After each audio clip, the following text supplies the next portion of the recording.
중국과 몽골에서 발원한 황사가 북서풍을 타고 유입되면서 오늘 전국 대부분의 대기가 탁할 것으로 보입니다.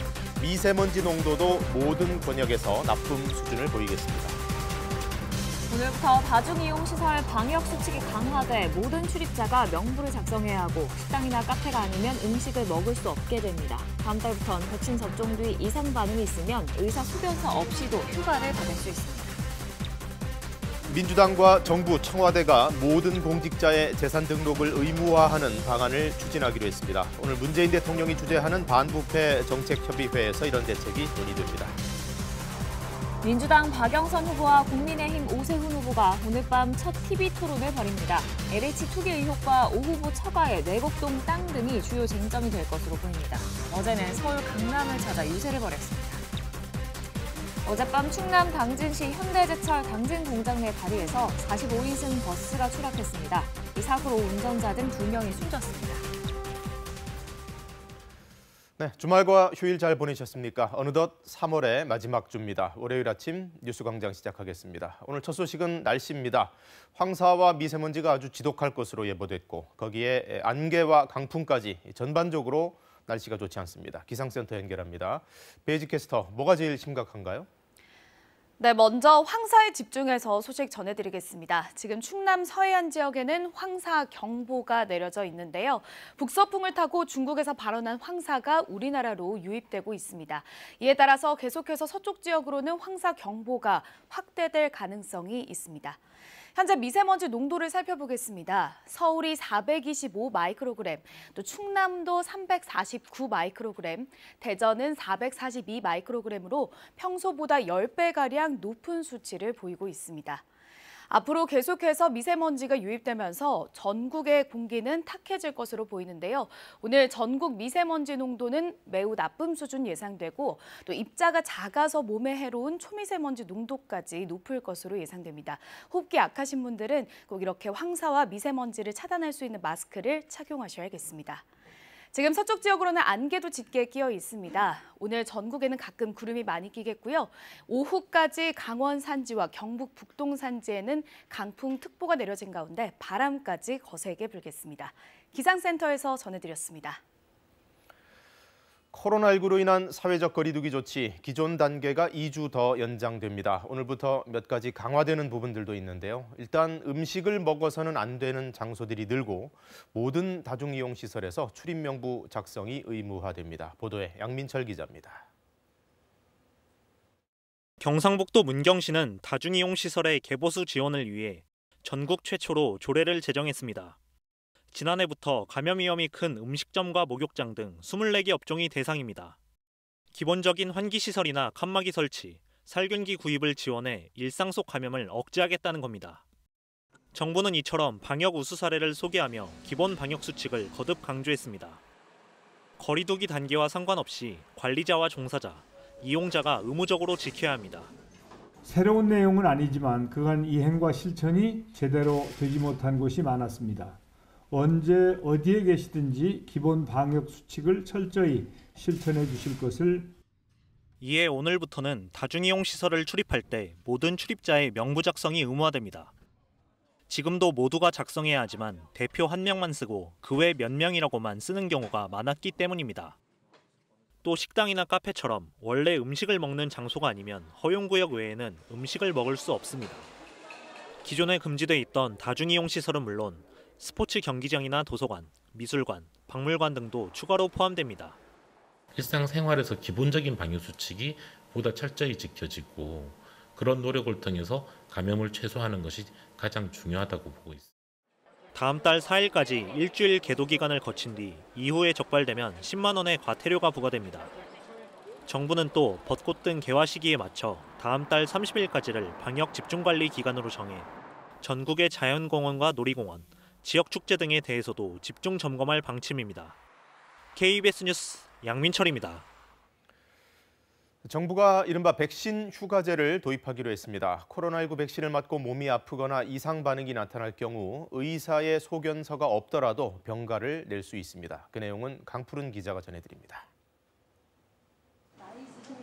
백신을 맞은 뒤 가장 흔히 나타나는 이상 반응은 접종 부위 통증이나 근육통 등입니다. 대부분 이틀 안에 회복되지만 사람마다 아픈 정도는 다를 수 있습니다. 독감 걸려서 전신 근육통이 있어 보신 분들은 딱 그 정도라고 생각하시면 될 것 같고요. 질병관리청이 백신 접종자들을 조사해봤더니 32.8%는 접종 후 불편함이 있다고 답했습니다. 특히 일하기 힘들 만큼 아픈 경우가 잇따르면서 정부가 백신 이상 반응 휴가 활성화 방안을 내놨습니다.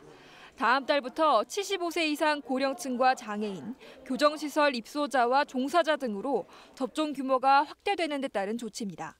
우선 경찰과 소방 등 사회 필수 인력은 접종 다음 날 병가를 신청할 수 있습니다.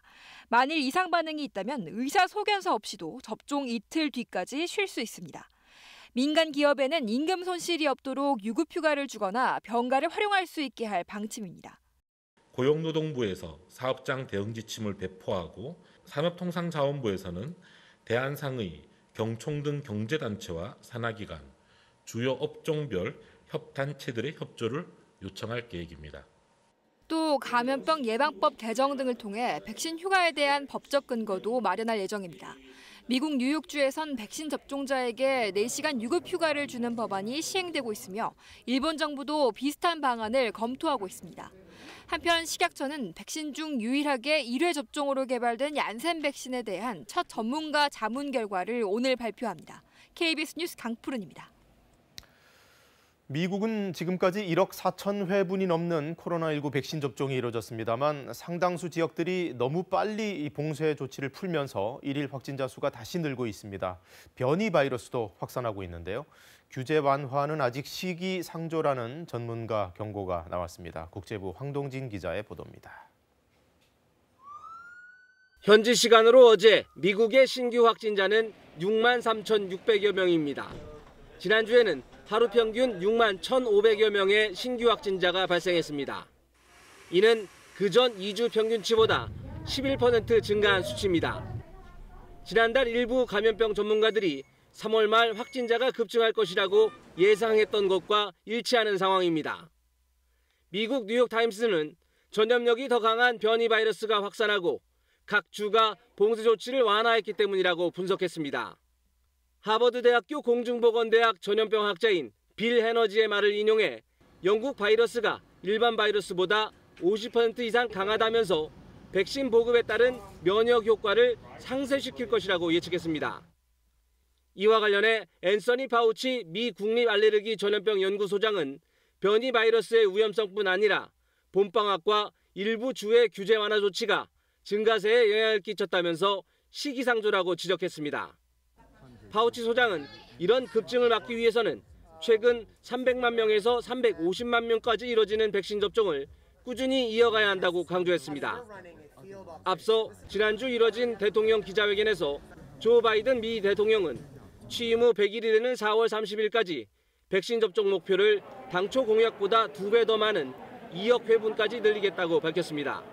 KBS 뉴스 황동진입니다.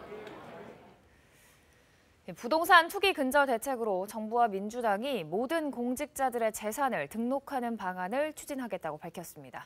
또 투기로 얻은 부당 이익에 대해서는 소급해서라도 몰수하겠다는 의지를 보였는데요. 개현우 기자가 보도합니다. 민주당과 정부, 청와대는 우선 재산 등록 대상을 모든 공직자로 넓히기로 했습니다. 9급 공무원까지 150만 명 정도가 대상입니다. 공직자 부패 방지 차원에서 재산 등록 대상을 전체 공직자로 확대할 예정입니다. 특히 부동산 관련 일을 맡는 공직자는 업무 지역에서 부동산을 새로 사는 일이 원칙적으로 금지됩니다.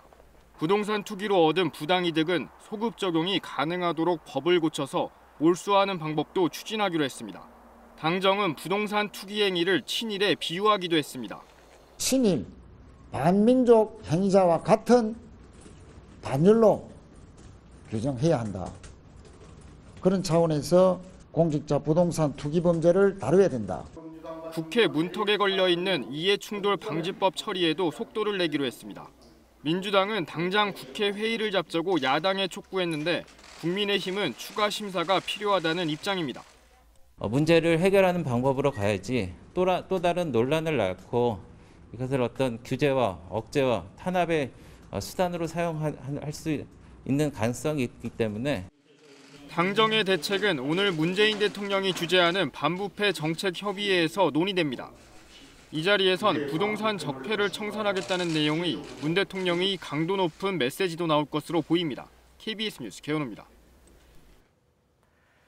청와대 김상조 정책실장이 지난해 7월 말 임대차 3법 시행 직전에 본인이 소유한 아파트의 전세 보증금을 14% 올린 걸로 확인됐습니다.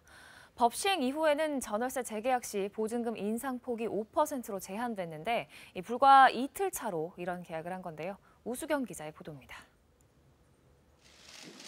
김상조 청와대 정책실장은 올해 공직자 재산신고에서 본인이 소유한 아파트 임대 보증금이 8억 5천만 원에서 9억 7천만 원으로 증가했다고 신고했습니다. 기존 계약보다 14% 오른 계약입니다. 문제는 계약 시점입니다. 계약 갱신이 이루어진 건 지난해 7월 29일, 국회는 지난해 7월 30일 전월세 상한액을 5%로 제한하는 내용 등을 담은 임대차 3법을 처리했고 다음 날 국무회의를 거쳐 바로 시행됐습니다. 임대차 3법이 시행되기 바로 이틀 전 계약을 한 겁니다. 청와대 정책실장은 사실상 부동산 컨트롤타워 역할을 하면서 부동산 정책에 깊이 관여하는 자리입니다. 이 때문에 법 시행 시기를 염두에 두고 일부러 계약 시점을 앞당긴 게 아니냐는 의문이 제기될 수밖에 없습니다. 무엇보다 전셋값 인상을 5%로 제한하는 정책을 내놓으면서 정작 본인은 이를 훌쩍 뛰어넘는 계약을 했다는 점에서 비판을 피하기는 어려워 보입니다. 이에 대해 청와대는 공교롭게 계약 시기가 그때였다고 해명했습니다. 전세금에 대해서는 올린 전세금도 시세보다 낮은 것이며 세입자와 합의한 금액이라고 설명했습니다. 또 김 실장이 현재 실거주하고 있는 아파트의 전세 보증금이 올라 이 돈을 마련하기 위해 보증금을 올릴 수밖에 없었다고 덧붙였습니다. KBS 뉴스 우수경입니다. 밤사이 사건 사고입니다. 충남 당진의 현대제철 공장에서 버스가 다리 밑으로 추락해 2명이 숨졌습니다. 경기 시흥에서는 몽골인 3명이 창 밖으로 떨어지는 사고가 났습니다. 공민경 기자가 보도합니다. 다리 밑으로의 버스가 옆으로 누워 있습니다. 어젯밤 11시 반쯤 충남 당진시 현대제철 당진 공장 내 서당교에서 45인승 버스가 추락했습니다. 이 사고로 운전자 49살 김모 씨와 현대제철 직원 37살 박모 씨가 숨졌습니다. 박 씨는 근무를 마치고 귀가 중이었던 것으로 전해졌습니다. 경찰은 사고 버스가 다리를 주행하던 중 옆으로 추락한 것으로 보고 정확한 경위를 조사하고 있습니다. 상가 건물 사이 골목에 경찰 통제선이 쳐져 있습니다. 오늘 새벽 0시 반쯤 경기도 시흥시의 한 4층짜리 건물 3층에서 몽골 남성 3명이 창문 밖으로 떨어졌습니다. 3명이 떨어졌다는 소리가 있는데 구급차하고 다 서 있더라고. 번쩍 봤더니 많이 왔더라고. 이 사고로 1명이 숨졌고 2명은 병원에서 치료를 받고 있습니다. 이들은 사고가 난 건물 3층의 술집에서 함께 술을 마신 것으로 알려졌습니다. 경찰은 이들이 담배를 피우기 위해 창문 밖 난간 위에 올라갔다 사고가 난 것으로 보고 술집 주인 등을 상대로 정확한 사고 경위를 조사하고 있습니다. 배우 박중훈 씨가 면허 취소 수준의 만취 상태로 운전하다 경찰에 적발됐습니다. 박 씨는 지난 26일 밤 9시 반쯤 서울 강남의 한 아파트 입구에서 지하 주차장까지 100m 거리를 술에 취해 운전한 혐의를 받고 있습니다. 박 씨는 대리운전기사가 운전하는 차량을 타고 아파트 입구까지 온 뒤 직접 차를 몬 것으로 전해졌습니다. KBS 뉴스 공민경입니다. 재보궐선거가 9일 앞으로 다가왔고 사전투표는 당장 이번 주 금토요일에 시행됩니다. 후보들의 마음이 급해지고 있는데요. 지난 주말과 휴일에 선거전이 아주 치열했습니다. 서울시장 후보들 오늘은 첫 TV 토론도 있습니다. 신지혜 기자가 전해드립니다. 민주당으로선 지지세가 약한 서울 강남. 박영선 후보는 재건축 이슈에 민감한 강남 유권자를 향해 아파트 35층 층고 제한을 풀고 또 공공과 민간이 함께하는 재건축 재개발을 제대로 추진하겠다고 강조했습니다. 제가 시장이 되면 그동안 재건축 재개발 추진이 느렸던 곳을 한 곳 한 곳 직접 찾아가서 챙겨보겠습니다. 서초구의 경부고속도로를 지하화하고 여기에 공원과 반값 아파트를 짓겠다고도 했는데 악화된 부동산 민심을 달래기 위한 약속입니다. 국민의힘 오세훈 후보는 강남권에서도 최근 높은 지지세를 보이는 청년층을 집중 공략했습니다. 유세 차량에는 20, 30대 유권자가 올라 여권의 도덕성을 비판했고 오 후보는 마이크를 넘겨받아 문재인 대통령이 분열의 정치를 한다고 주장했습니다. 젊은이들 무섭습니다. 그리고 저 때 20대, 30대 때하고 비교하면 정말 똑똑해요. 그 친구들한테 자랑스러운 정치하겠습니다. 두 후보가 처음 맞붙는 오늘 밤 TV 토론에선 LH 투기 의혹과 정부의 부동산 대책, 또 오 후보 처가의 내곡동 땅 등이 주요 쟁점이 될 거로 보입니다. 두 후보는 오늘은 외부 유세 일정을 줄이고 TV 토론 준비에 박차를 가합니다. 박영선 후보는 오늘 오전 성북구에서 유세하고 오세훈 후보 캠프는 점심시간대에 여의도 증권가에서 순회 인사를 합니다. KBS 뉴스 신지혜입니다. 오세훈 후보의 처가가 소유한 서울 내곡동 땅, 측량 당시 오 후보가 현장에 있었다고 기억하는 일부 주민들 주장에 대해서 오 후보 측은 아니라고 반박한 바 있습니다. 현장에 있던 사람은 장인과 처남이었다, 이런 주장입니다. 그런데 당시 측량 작업을 직접 했던 관계자 중에서도 오세훈 후보가 현장에 있었다는 증언이 또 나왔습니다. 송명희 기자가 취재했습니다. 지난 2005년 6월 13일 서울 내곡동 땅을 측량할 당시 땅 주인 측에서 2명이 입회한 사실에는 경작인들과 오 후보 측이 일치합니다. 한 명은 오 후보 장인, 나머지 한 명을 두고 경작인들은 오세훈 후보, 오 후보 측은 큰처남인 송모 씨로 주장하고 있습니다. 국토정보공사가 정의당 배진교 의원실에 제출한 측량 결과도입니다. 측량 의뢰와 측량 날짜, 토지의 상태 등이 기록돼 있고 오른쪽 하단에 당시 직접 측량을 실시한 국토정보공사 직원 3명의 인적사항과 도장이 공개돼 있습니다.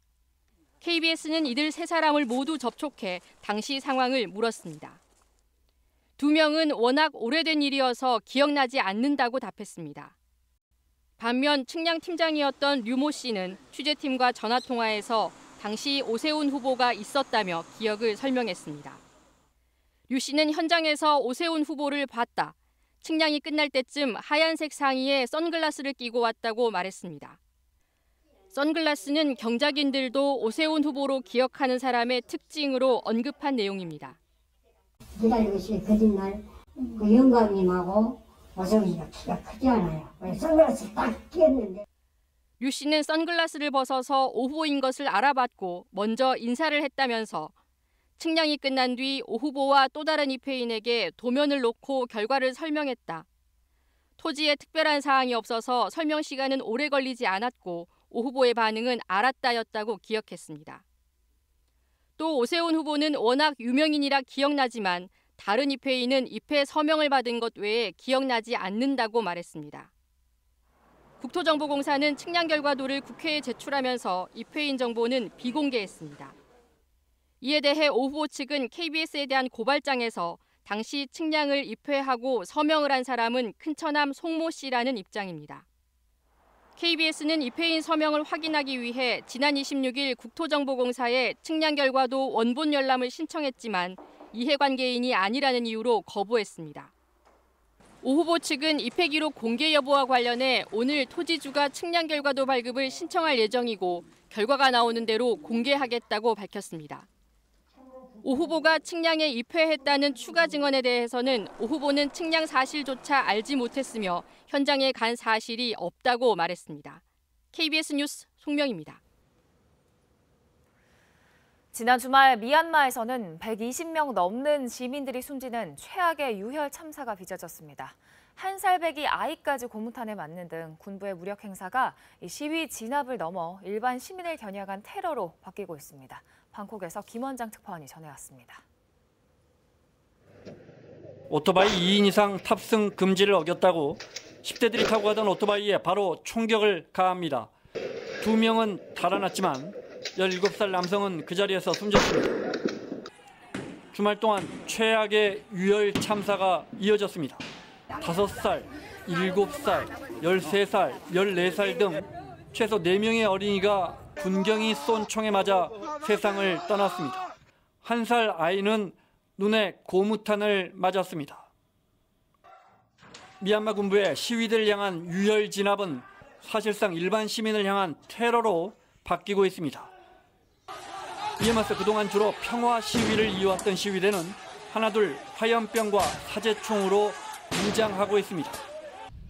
지난 금요일 불법 시위대는 등과 머리에 총을 맞을 수 있다고 경고한 미얀마 군정은 토요일 국군의 날에는 대규모 열병식을 열었습니다. 중국과 러시아, 태국 등 주변국 군 고위 관계자들이 대거 참석하면서 사실상 주변국들로부터 쿠데타를 승인받았습니다. 그리고 이를 미국 등에 보여주기라도 하듯이 주말 최악의 유혈 진압을 강행했습니다.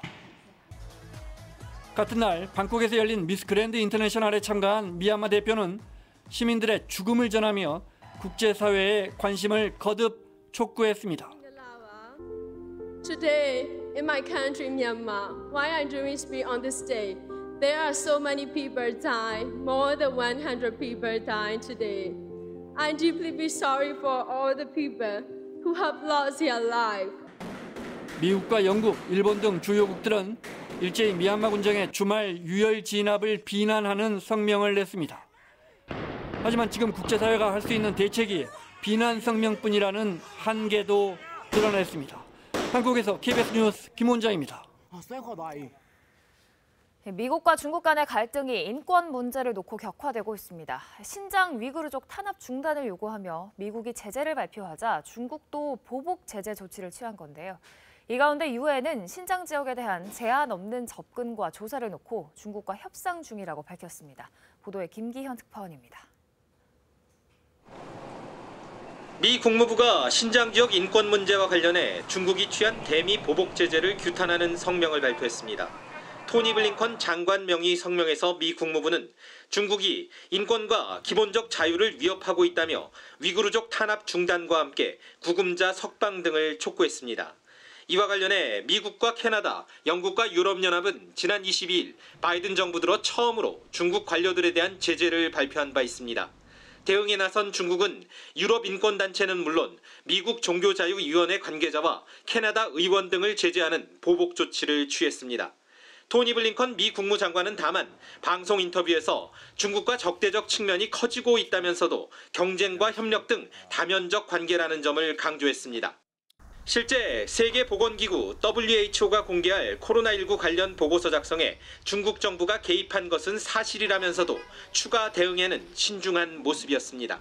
Let's see what comes out in that report, but we do need to have both accountability for the past, but I think our focus needs to be on building a stronger system for the future. 유엔은 긴장 고조의 원인으로 지목된 신장 지역에 대한 무제한 접근과 조사 가능성을 놓고 중국 정부와 협상 중이라고 밝혔습니다. We have asked for the Human Rights High Commissioner to be able to have a visit in China without any limitations in the access. This is being negotiated at the present moment between the Office of the High Commissioner and the Chinese authorities. 이런 가운데 바이든 정부 첫 한미일 외교장관 회담이 다음 달로 추진되고 있어 미중 관계를 둘러싼 또 다른 변곡점이 될 거란 전망을 낳고 있습니다. 워싱턴에서 KBS 뉴스 김기현입니다. 일주일 전 수에즈 운하에서 대형 컨테이너 선박이 자초되는 사고가 났습니다. 선박이 여전히 운하 가장자리에 끼어 있는데요.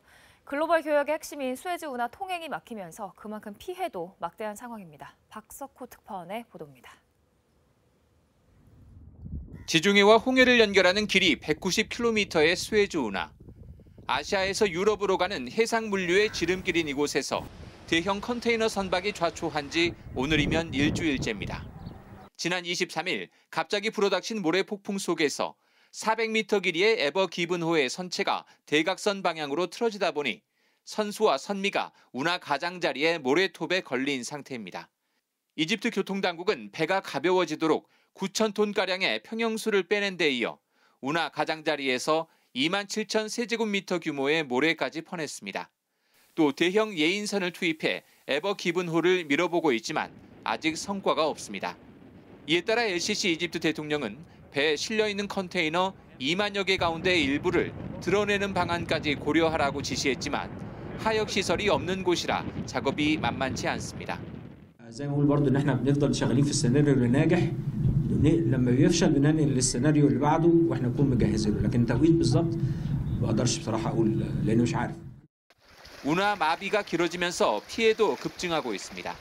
360여 척의 선박은 운하가 다시 열리기를 기다리고 있고 일부 선박은 연료비만 3억 원 이상을 더 쓰며 아프리카 남부 항로로 우회하는 중입니다. 이집트 정부의 운하 통행료 손해도 하루에 약 158억 원 수준인 것으로 추산돼 피해 보상에 대한 책임 공방도 예상됩니다. 에버 기브노는 선주가 일본의 쇼웨이 기센이며 배를 빌려 운항하는 선사는 타이완의 에버 그린입니다. 두바이에서 KBS 뉴스 박석호입니다. 출근길 짙은 황사 때문에 하늘이 뿌였습니다. 지금 충남 서부 지역에는 황사 경보가 내려져 있는데요. 북서풍을 타고 우리나라로 계속해서 황사가 유입되고 있습니다. 현재 미세먼지 농도를 살펴보면 경기가 482 마이크로그램, 서울이 425 마이크로그램으로 평소보다 10배가량 높은 수치를 보이고 있고요. 지금 수도권과 충청, 경남 지역에는 미세먼지 경보까지 내려져 있습니다. 미세먼지뿐만 아니라 입자가 작아서 몸에 해로운 초미세먼지 농도도 지금 전국에서 나쁨에서 매우 나쁨 단계에 보이고 있습니다. 호흡기 약하신 분들의 각별한 주의가 필요합니다. 앞으로 황사는 계속 유입되면서 대기 질은 나쁠 것으로 예상되고요. 오늘 전국에서 미세먼지 농도는 매우 나쁨 수준까지 치솟을 것으로 예상됩니다. 지금 먼지와 안개가 뒤엉키면서 서쪽 지역은 가시거리가 더 짧습니다. 오늘 전국에는 가끔 구름이 끼겠고요. 오후까지 강원 영서 지역 그리고 강원 영동과 또 경북 북부 산지로는 바람이 매우 강하게 불겠습니다. 현재 기온 살펴보겠습니다. 어제 아침과 기온이 비슷합니다. 서울이 어제와 비슷하고요. 서울이 15도, 대구 20도, 광주 19도로 한낮에는 기온이 높겠습니다. 날씨 정보 전해드렸습니다. 정부가 수도권 2단계, 기타 지역 1.5단계였던 기존의 거리두기 조치를 오늘부터 2주 더 연장하기로 했습니다. 다중이용 시설의 방역 수칙은 더 강화됐고 백신과 관련해서는 휴가제를 도입하기로 했습니다. 자세한 내용 취재기자 연결해서 알아봅니다. 홍성희 기자, 먼저 거리두기 조치, 오늘부터 어떤 내용들 적용이 될까요? 네, 정부는 오늘부터 다음 달 11일까지 2주 동안 거리두기 단계를 수도권 2단계, 그 외 1.5단계로 유지하기로 했습니다. 또 거리두기 단계와 관계없이 항상 지켜야 하는 기본 방역 수칙도 확대 적용하기로 했습니다. 먼저 다중이용시설 출입 시 출입자 명부 작성이 의무화됩니다. 유흥시설 등에서는 수기 명부 작성은 안 되고 전자 출입 명부만 써야 합니다. 또 식당이나 카페처럼 원래 음식을 먹는 곳이 아니면 허용구역 밖에서는 음식을 먹을 수 없습니다. 기본 방역 수칙은 33개 시설에 대해 적용되는데 이번에 새로 적용되는 시설은 스포츠 경기장과 도서관, 미술관, 박물관 등입니다. 방역 조치가 강화된 건 당연히 현 상황이 엄중하다는 판단 때문이겠죠? 그렇습니다. 정부는 현재 유행 양상이 2달 이상 3,400명대 확진자가 나오는 정체 양상이라고 보고 있습니다. 3, 4주 전부터는 신규 확진자 수가 300명대 후반에서 400명대 초반으로 늘어 유행이 점진적으로 커지는 양상이라고 우려했는데요. 장기화된 방역 조치로 필요도가 커지고 봄철 나들이객들이 늘면서 3차 유행의 재확산 혹은 4차 유행 가능성까지 제기되는 상황입니다.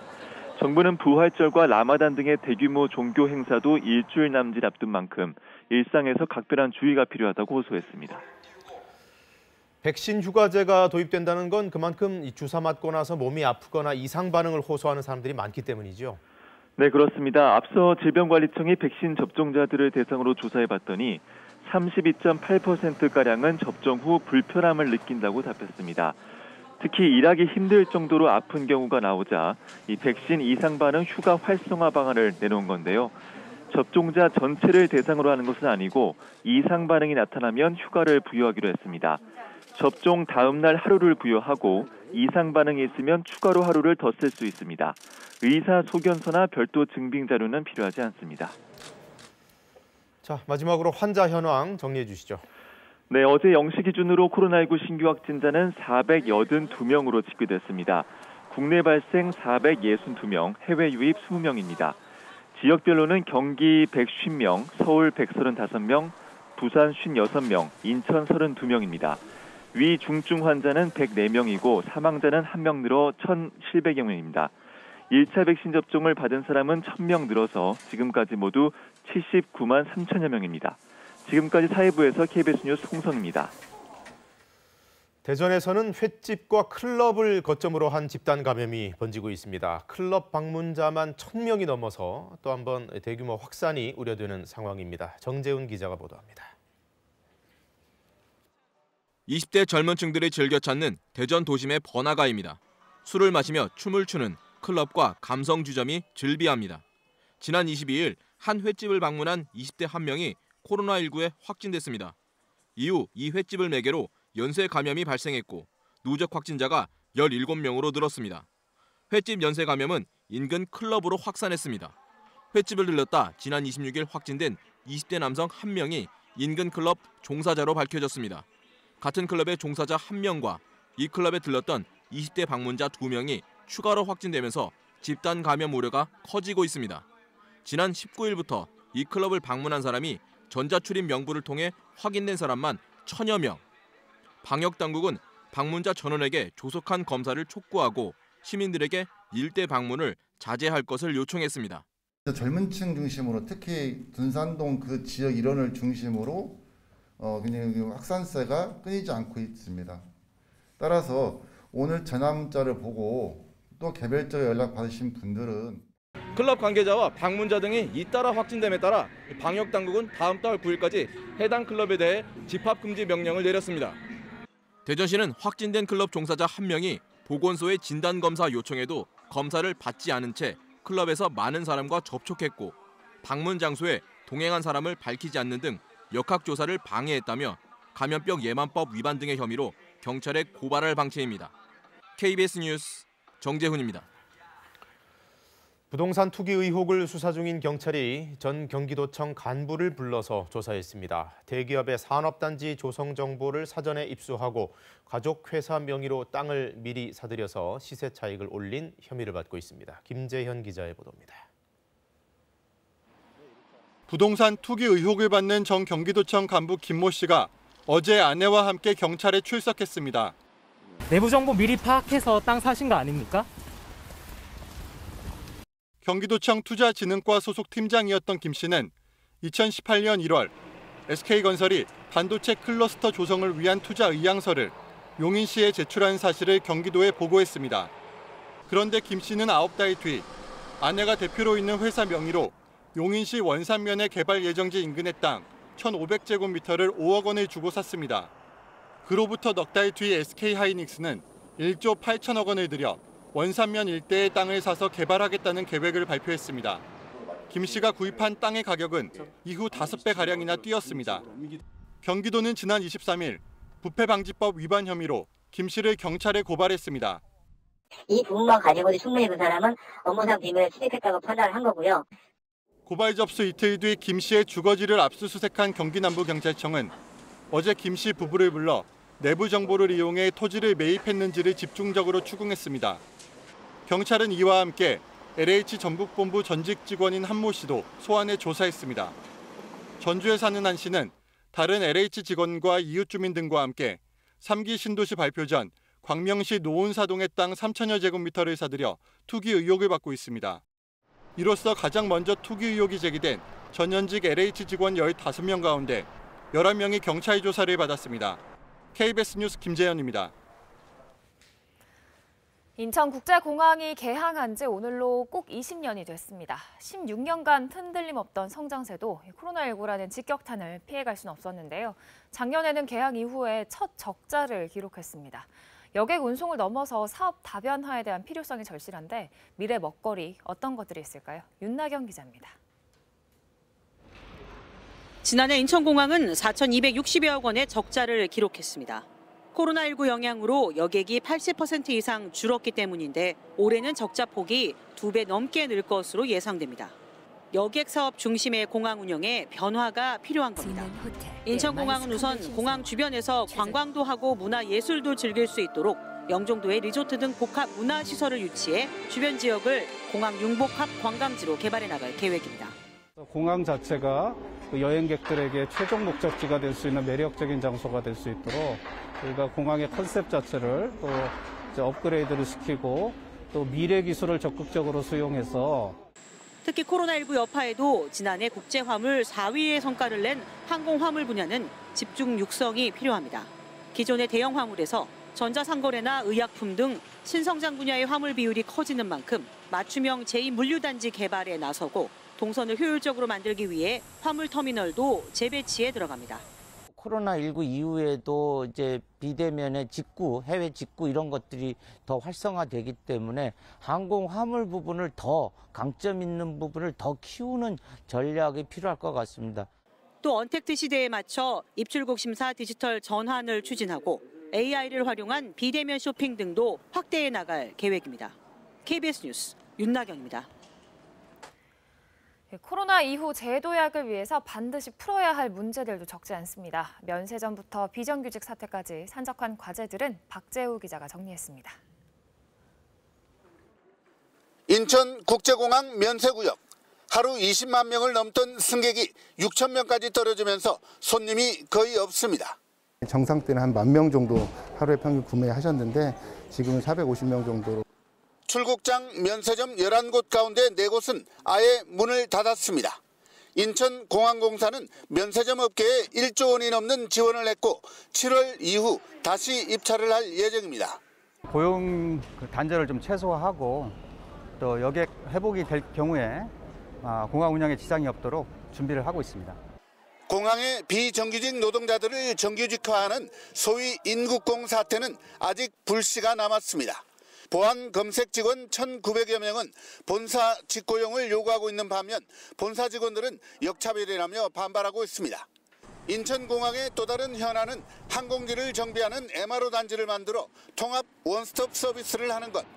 대한항공 등 항공사들은 대부분 인천공항에서 정비를 희망하지만 한국항공우주산업 카이가 있는 경상남도는 여전히 사천공항을 고집하고 있습니다. 인천국제공항공사에서 투자에 활용을 해서 항공 정비업 그리고 교육 훈련 사업, 교통 인프라를 늘리는 데 사용하게 됩니다. 제5활주로 사용 계약이 끝났지만 1,500억 원의 보상을 요구하고 있는 골프장 문제도 걸림돌입니다. 공항공사 측은 고용 안정과 정상 운영을 위해 스카이 72가 즉시 불법 점유를 풀어야 한다고 요구합니다. 20살을 맞은 인천국제공항이 제2의 도약을 하기 위해 이 같은 성장통 극복이 필요합니다. KBS 뉴스 박재우입니다. 백신 휴가를 놓고 의무가 아닌 권고라는 점에서 실효성에 대한 의문도 제기되고 있습니다. 당국은 기업 협조를 적극적으로 이끌어낼 수 있도록 현실적인 방안을 마련한다는 방침인데요. 설명으로 직접 들어보시죠. 이상 반응이 있는 경우 접종 다음 날 하루 정도의 휴가를 적극적으로 부여할 계획입니다.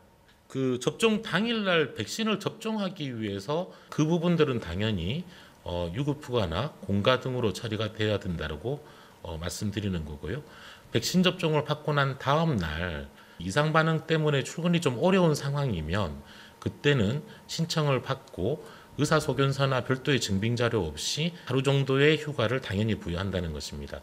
또한 이 이상 증상이 좀 심해서 그 다음 날까지도 계속된다 그러면 이틀까지도 가능할 것입니다.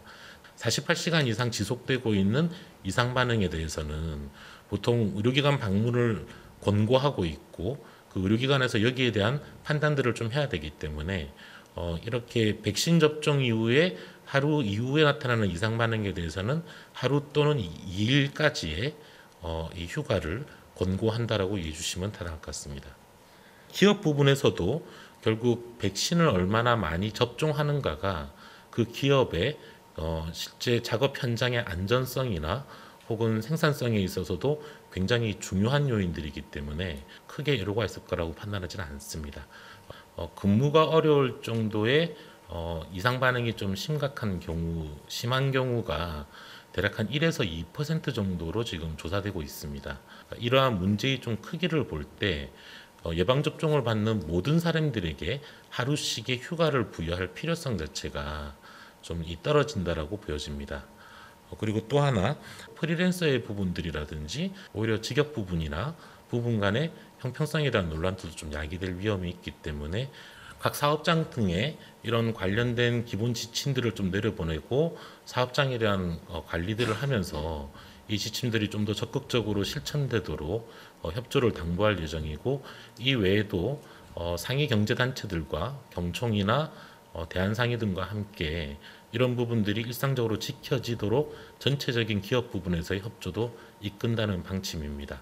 백신 종류와 무관하게 당연히 이상이 있으셔서 여기에 대해서 하루에 휴가를 신청하는 부분들은 어떤 백신이든 그 종류와 상관없이 필요한 사항이고 그렇게 권고될 예정입니다. 코로나19 국제 소식 전해드립니다. 코로나19 변이 바이러스로 인한 3차 대유행이 유럽 곳곳에서 시작되고 있는데요. 영국 정부가 변이 바이러스 확산에 대응해 9월부터 70세 이상을 대상으로 코로나19 백신 추가 접종을 추진하기로 했습니다. 현지 시간 26일 나딤 자하위 영국 백신 담당 정무차관이 언론 인터뷰에서 코로나19 변이 바이러스에 대응하고 여기에 가장 취약한 이들을 보호하고자 추가 접종을 계획하고 있다며 접종 시기는 9월이 될 가능성이 가장 크다고 밝혔습니다. 그러면서 추가 접종 대상은 70세 이상 고령층과 일선 의료진, 사회복지시설 종사자 등이 우선 포함될 것이라고 전했습니다. 또한 이날 자하위 차관은 1회 접종으로 3가지 변이 바이러스를 막을 수 있는 노바백스를 비롯해 8가지 종류의 코로나19 백신을 오는 가을까지 확보할 것으로 기대한다고 덧붙였습니다. 세계보건기구 WHO가 국제사회에 코로나19 백신 1,000만 회분을 기부해 줄 것을 촉구했다고 AFP-통신 등이 보도했습니다. 거브러여수스 WHO 사무총장은 현지 시간 26일 화상 언론 브리핑에서 당초 목표대로 올해 들어 100일 이내에 모든 국가에서 백신 접종을 시작할 수 있게 하려면 코로나19 백신이 추가로 필요하다며 상당량의 백신을 확보한 국가들에게 즉각적인 백신 기부를 재차 요청한다고 밝혔습니다. 또한 WHO 사무총장은 현재까지 36개국이 아직 코로나19 백신을 받지 못했으며 이 가운데 16개국은 15일 이내로 코백스를 통해 백신을 받을 것으로 보이지만 20개국은 받지 못할 수 있다고 강조했습니다. 한동안 주춤했던 인도의 코로나19 확산세가 다시 거세지면서 한 달 만에 하루 신규 확진자 수 6만 명대를 넘어섰는데요.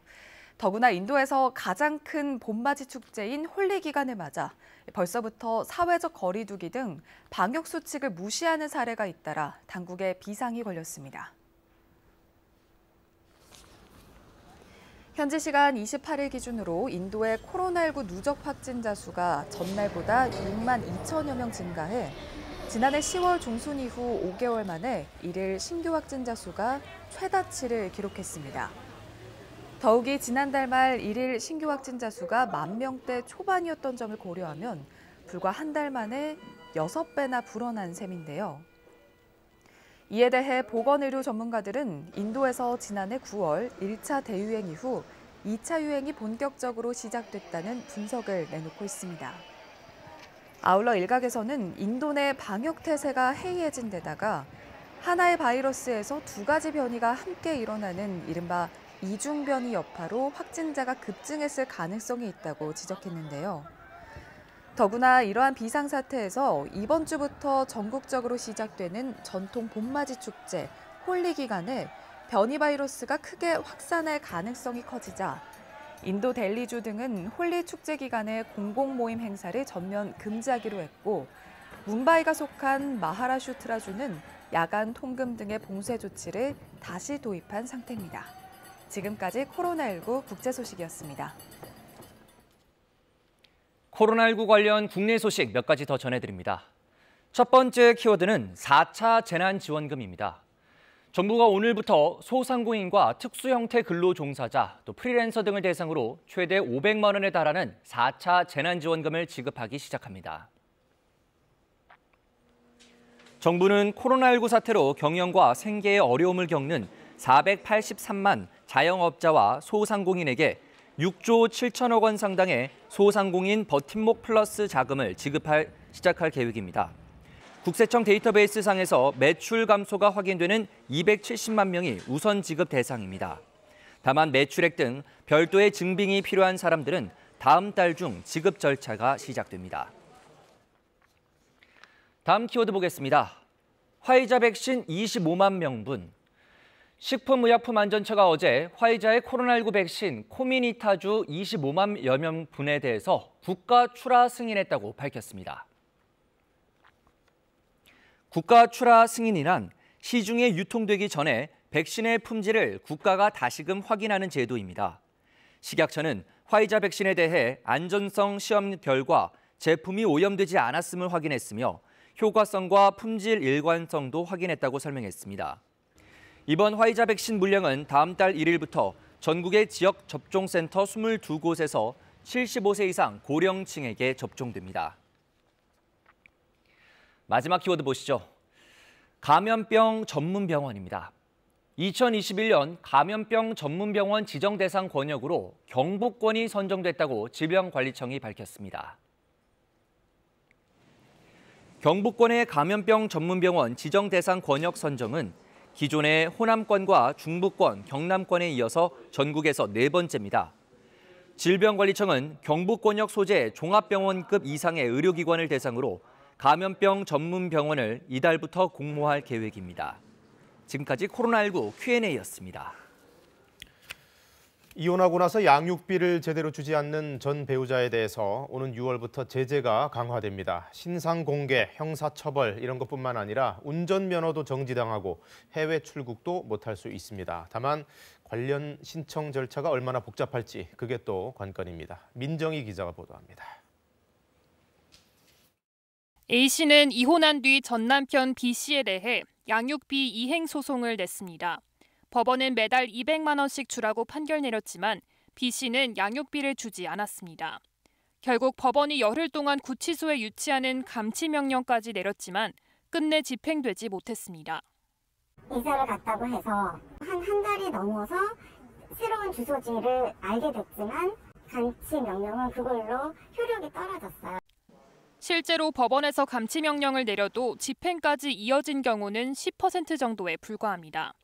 감치명령의 효력은 6개월이 지나면 사라지는 데다가 B씨처럼 등록된 주소지에 살지 않는 방법으로 지급 의무를 회피하는 경우가 많기 때문입니다.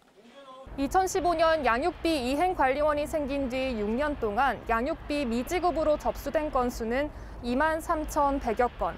이 중 실제로 양육비가 지급된 건수는 6,680건에 불과합니다. 이렇게 낮은 이행률을 높이기 위한 조치로 오는 6월부터는 양육비를 주지 않으면 운전면허가 정지될 수 있습니다. 또 출국 금지와 신상 공개, 징역 1년 이하나 1,000만 원 이하의 벌금형 등 형사 처벌까지 가능해집니다. 문제는 이런 처벌도 법원의 감치 결정이 먼저 나온 뒤에야 가능하다는 겁니다. 현재 감치 신청을 하려면 90일 동안 양육비를 받지 못해야 하는 조건이 달려 있습니다. 이 기간이 너무 길다는 지적에 여성가족부는 이 기간을 30일로 줄이는 방안을 논의하고 있습니다. 또 양육비 미지급에 대한 입증 책임도 지급 의무가 있는 채무자로 바꿔 소송 진행을 빠르게 하는 방안도 검토 중입니다. 양육비 채무자가 재판에 불철수가는 경우 재판 진행이 곤란한다. 미국과 호주, 프랑스 등 선진 국가들은 양육비 미지급 문제를 사법 절차가 아닌 행정 절차를 통해 해결하고 있습니다. 일단 이행 관련이 굉장히 막강한 권한을 가지고 있는 거죠. 개인이 가사소송법을 통해서 양육비 이행명령 신청을 하고 뭐 요런 식으로 하다 보면은 애들은 크고 있고. 특히 양육비 이행을 사적인 채무 관계가 아닌 공익적 사안으로 보고 국가가 적극적으로 개입해야 한다는 지적도 제기되고 있습니다. KBS 뉴스 민정희입니다. 창호만 바꿔도 냉난방비를 크게 줄일 수 있다는 광고, 허위 과장된 측면이 있다고 공정위가 제재에 나섰습니다. 성민수 기자가 취재했습니다. 국내 창호업계 1위 LG 하우시스의 광고. 한 해 냉난방비를 40%나 줄일 수 있다고 내세웁니다. 업계 2위 KCC는 창호만 바꿔도 연간 170만 원을 아낄 수 있다고 광고합니다. 다른 업체의 광고도 마찬가지. 구체적인 수치까지 제시하며 에너지 절감 효과를 강조합니다. 진짜 바람 한 점 안 들어오고 정말로 난방이 확 되는 줄 알았거든요. 그러니까 열 손실이 하나도 없을 줄 알았는데. 하지만 소비자를 우롱한 과장 광고라는 것이 공정거래위원회의 판단입니다. 특히 에너지 비용 절감 효과를 광고하면서 실제 거주 환경이 아닌 컴퓨터 프로그램으로 만든 가상 실험 결과를 활용했는데 이런 사실을 소비자에게 충분히 알리지 않은 것으로 드러났습니다. 일부 업체는 아예 수치 자체를 왜곡하기도 했습니다. LG 하우시스와 현대 LNC, 이건창호는 난방 효율만 실험하고는 냉방비도 같은 비율로 줄어든다고 광고했고 KCC는 실제 실험보다 절감할 수 있는 비용을 100만 원 넘게 부풀리기도 했습니다. 광고를 접한 일반적인 소비자는 자신이 실제로 거주하는 생활 환경에서도 광고 내용과 같이 에너지 및 비용 절감 효과가 있을 것으로 오인하거나 오인할 우려가 있습니다. 공정위는 LG 하우시스와 KCC 등 5개 업체에 대해 12억 8천만 원의 과징금을 부과하고 시정명령을 내렸습니다. KBS 뉴스 성민수입니다. 일제강점기에 일본군으로 징집됐다가 일본 패망 후에 전범이라는 멍에까지 써야 했던 우리나라 사람이 140여 명에 이릅니다. 그 가운데 일본은 긴 세월 일본 정부를 상대로 보상을 요구하는 외로운 투쟁을 해왔는데요. 그 마지막 생존자 이항래옹이 별세했습니다. 도쿄에서 박원기 특파원이 전해왔습니다. 일제강점기 태평양 전쟁 당시 한국인 B씨급 전범 가운데 일본 내 마지막 생존자였던 이항래 동진회 회장이 향년 96살의 나이로 별세했습니다. 일제의 포로 감시원으로 강제징용됐던 이 회장은 일제가 패망한 뒤 열린 전범 재판에서 사형을 선고받았고 이후 감형돼 11년간 옥살이를 했습니다. 당시 한국인 B씨급 전범 148명 가운데 23명이 사형을 당했고 나머지는 국적이 다르다는 이유로 일본으로부터 외면받았습니다. 同じ B식先輩でありながらも日本人先輩には恩給から教育が全部やりながら我々韓国人や台湾人には何もしようとしない。 전범이라는 억울한 멍에를 쓸 수 없어 이 회장은 남은 생존자들과 함께 동진회라는 모임을 만들어 60년 넘게 명예회복을 위해 싸워왔습니다. 그리고 2006년에야 비로소 한국 정부로부터 강제징용 피해자로 인정받았습니다. 하지만 일본 법원은 이들의 사과와 보상 요구를 기각했고 이들을 위한 구제법률 제정에 나서야 할 일본 국회도 전혀 꿈쩍하지 않았습니다. 亡くなった遺族たちのことを考えると生きていますが大変申し訳ない名誉回復してだけとお願いします。 자나깨나 본인과 동료들의 명예회복을 바랐던 이 회장은 그토록 바랐던 일본 측의 사과와 보상을 끝내 받지 못한 채 영면에 들었습니다. 도쿄에서 KBS 뉴스 박원기입니다. 올해 아카데미 시상식 6개 부문 후보에 오른 영화 미나리. 뜨거운 국내외 관심과 함께 불법 유통도 기승을 부리고 있습니다.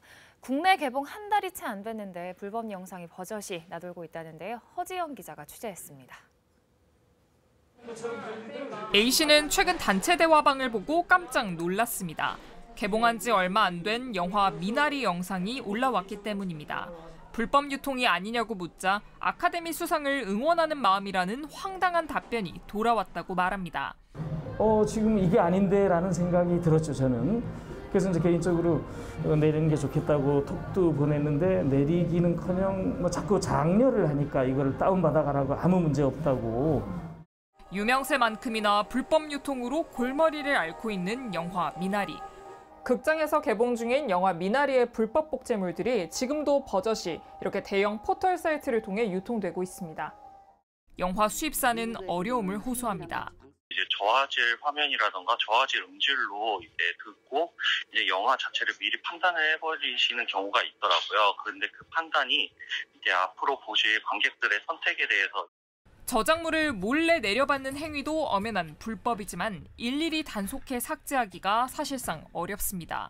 코로나 이후에 그 VOD, 그러니까 온라인 콘텐츠 중심의 매출 구조가 영상 산업에서 굉장히 중요해졌거든요. 커져가는 그 온라인 콘텐츠 시장 전체를 죽일 수 있지 않을까라는 우려가 있는.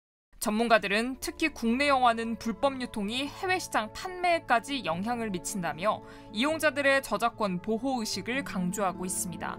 KBS 뉴스 허지영입니다. 새로 나온 책 소식입니다. 나치 치하에 참혹한 현실을 고발한 유대인 작가의 소설이 80년 만에 그의 모국어 독일어로 출간됐습니다. 드디어 우리 독자들과도 만나는데요. 김석 기자가 소개해드립니다. 나치의 유대인 박해를 피해 전 재산을 싸들고 기차에 몸을 숨긴 주인공. 기차로 독일 전역을 배회하며 다양한 인간 군상을 만나다가 끝내 동료에게 배신을 당해 서서히 미쳐갑니다. 안내의 일기보다 먼저 유대인 박해를 고발한 원작 소설은 27의 요절한 유대인 작가 보슈비츠의 이름을 전 세계 독자들에게 각인시켰습니다. 작가가 독일어로 초고를 쓴 지 80년 만인 2018년에야 작가의 모국어인 독일어로 출간되며 세상에 빛을 본 문제작입니다. 단지 피해자로만 그려지지 않는 다층적인 성격의 주인공을 통해 야만의 시대가 낳은 비극을 적나라하게 드러냅니다. 새들도 냄새를 맡을 수 있을까? 한 다리로서도 넘어지지 않는 비결은 뭘까? 쉬지도 않고 나는 철새들은 도대체 언제 잠을 잘까? 7살 때부터 새를 관찰하고 그림을 그리고 글을 써온 미국의 저명한 조류 관찰자가 경이로운 새들의 세계로 안내합니다. 새가 된다는 것이란 원래 제목답게 흔한 조류도감이 알려주지 않는 새의 아름다움을 가장 놀라운 방식으로 보여줬다는 찬사를 얻었습니다. 60이 돼도 노인 축에 못 드는 고령사회의 5, 60대. 제2의 인생을 설계하는 신중년들에게 창의적인 전환을 제안합니다. 20세기 미술계 최고의 슈퍼스타 앤디 워홀의 일대기를 써내기 위해 작가가 5년을 꼬박 매달려 완성한 564쪽에 이르는 대작입니다. 서포 김만중의 구운 몸과 더불어 조선 후기의 선풍적인 인기를 누린 장편 역사소설 창선 가미록이 새 번역으로 독자들을 찾아왔습니다. 260여 종에 이르는 필사본 가운데 오류가 가장 적다는 국립중앙도서관 소장본을 중심으로 원전의 말맛을 생생하게 되살렸습니다. KBS 뉴스 김석입니다. 중국과 몽골에서 발원한 황사가 북서풍을 타고 유입되면서 오늘 전국 대부분의 대기가 탁할 것으로 보입니다. 미세먼지 농도도 모든 권역에서 나쁨 수준을 보이겠습니다. 오늘부터 다중이용시설 방역 수칙이 강화돼 모든 출입자가 명부를 작성해야 하고 식당이나 카페가 아니면 음식을 먹을 수 없게 됩니다. 다음 달부터는 백신 접종 뒤 이상 반응이 있으면 의사 소견서 없이도 휴가를 받을 수 있습니다. 민주당과 정부 청와대가 모든 공직자의 재산 등록을 의무화하는 방안을 추진하기로 했습니다. 오늘 문재인 대통령이 주재하는 반부패 정책협의회에서 이런 대책이 논의됩니다. 민주당 박영선 후보와 국민의힘 오세훈 후보가 오늘 밤 첫 TV 토론을 벌입니다. LH 투기 의혹과 오 후보 처가의 내곡동 땅 등이 주요 쟁점이 될 것으로 보입니다. 어제는 서울 강남을 찾아 유세를 벌였습니다. 어젯밤 충남 당진시 현대제철 당진 공장 내 다리에서 45인승 버스가 추락했습니다. 이 사고로 운전자 등 2명이 숨졌습니다. 네, 날씨가 총체적으로 좋지 않은 날입니다. 미세먼지에 황사에 바람, 안개까지 예보돼 있는데요. 기상센터 연결해서 날씨부터 알아보고 가겠습니다. 배혜지 캐스터, 지금 뒤로 보이는 게 서울 한강인가요? 네, 그렇습니다. KBS 재난감시 CCTV로 바라본 이 시각 한강의 모습인데요. 맑은 날에는 건너편의 건물까지도 선명하게 보이는데 지금은 잿빛 장막이 드리워진 듯 아무것도 보이지가 않습니다. 지금 서울은 미세먼지 농도 그리고 초미세먼지 농도 모두 매우 나쁨 단계를 보이고 있습니다. 그런데 이 상황이 서울만의 문제는 아닙니다. 지금 충남 서부 지역에 황사 경보가 내려진 가운데 전국 대부분 지역에서 황사가 관측되고 있는데요. 현재 미세먼지 농도를 살펴보겠습니다. 경기가 521 마이크로그램, 대전은 590 마이크로그램까지 치솟으면서 평소보다 10배가 넘는 수치를 보이고 있습니다. 지금 미세먼지 농도뿐만 아니라 초미세먼지 농도도 나쁨에서 매우 나쁨 수준까지 나타나고 있습니다. 북서풍을 타고 계속해서 황사가 유입되면서 오늘 전국에서는 미세먼지 농도 매우 나쁜 단계 예상됩니다. 지금 서쪽 지역은 안개와 먼지가 뒤엉켜서 가시거리가 짧은데요. 오늘 전국에는 가끔 구름이 많이 끼겠고요. 오후까지 강원 지역에는 바람이 강하게 불겠습니다. 기상센터에서 전해드렸습니다. 코로나19 소식입니다. 사회적 거리 두기 조치 기존 단계가 오늘부터 2주 더 연장됩니다. 그러나 몇 가지 부분에서는 방역 수칙이 더 강화되는 것도 있습니다. 취식이 금지되는 장소가 늘고 출입 명부 작성도 더 엄격해집니다. 양민철 기자가 보도합니다. 경상북도 문경시는 다중이용 시설의 개보수 지원을 위해 전국 최초로 조례를 제정했습니다. 지난해부터 감염 위험이 큰 음식점과 목욕장 등 24개 업종이 대상입니다. 기본적인 환기시설이나 칸막이 설치, 살균기 구입을 지원해 일상 속 감염을 억제하겠다는 겁니다. 정부는 이처럼 방역 우수 사례를 소개하며 기본 방역 수칙을 거듭 강조했습니다. 거리 두기 단계와 상관없이 관리자와 종사자, 이용자가 의무적으로 지켜야 합니다. 새로운 내용은 아니지만 그간 이행과 실천이 제대로 되지 못한 곳이 많았습니다. 언제 어디에 계시든지 기본 방역 수칙을 철저히 실천해 주실 것을. 이에 오늘부터는 다중이용 시설을 출입할 때 모든 출입자의 명부 작성이 의무화됩니다. 지금도 모두가 작성해야 하지만 대표 한 명만 쓰고 그 외 몇 명이라고만 쓰는 경우가 많았기 때문입니다. 또 식당이나 카페처럼 원래 음식을 먹는 장소가 아니면 허용구역 외에는 음식을 먹을 수 없습니다. 기존에 금지돼 있던 다중이용 시설은 물론 스포츠 경기장이나 도서관, 미술관, 박물관 등도 추가로 포함됩니다. 일상생활에서 기본적인 방역 수칙이 보다 철저히 지켜지고 그런 노력을 통해서 감염을 최소화하는 것이 가장 중요하다고 보고 있습니다. 다음 달 4일까지 일주일 계도 기간을 거친 뒤 이후에 적발되면 10만 원의 과태료가 부과됩니다. 정부는 또 벚꽃 등 개화 시기에 맞춰 다음 달 30일까지를 방역 집중관리 기간으로 정해 전국의 자연공원과 놀이공원, 지역축제 등에 대해서도 집중 점검할 방침입니다. KBS 뉴스 양민철입니다. 네, 코로나19 환자 현황 브리핑해드리겠습니다. 어제 0시 기준 신규 확진자는 482명. 주말에 검사 건수가 줄었는데도 불구하고 평일과 같이 400명대를 계속 유지했습니다. 지역별로 보면 경기도가 150명으로 가장 많았고요. 서울 135명, 그리고 부산과 인천이 뒤를 잇고 있습니다. 부산의 확진자가 갑자기 늘어난 걸 볼 수가 있습니다. 집단 감염이 있었기 때문인데요. 부산 연제구 노인복지센터와 관련해서 지금까지 20여 명의 확진자가 발생했고요. 부산 서구의 사업장과 관련해서도 4명의 확진자가 더 나오면서 누적 감염자 수가 28명까지 늘었습니다. 수도권에서도 집단 감염 계속 이어지고 있습니다. 인천 강화군의 한 폐교를 합숙소로 무단 사용해왔던 방문 판매업체에서 이렇게 60명 가까운 감염자가 발생했습니다. 전국적으로는 지금 10주째 300~400명대의 일일 확진자가 나오는 상황인데요. 장기화된 방역 조치로 피로도가 커졌고 또 봄철에 나들이객이 늘면서 3차 유행의 재확산 혹은 4차 유행 가능성까지도 이제 우려가 되고 있습니다.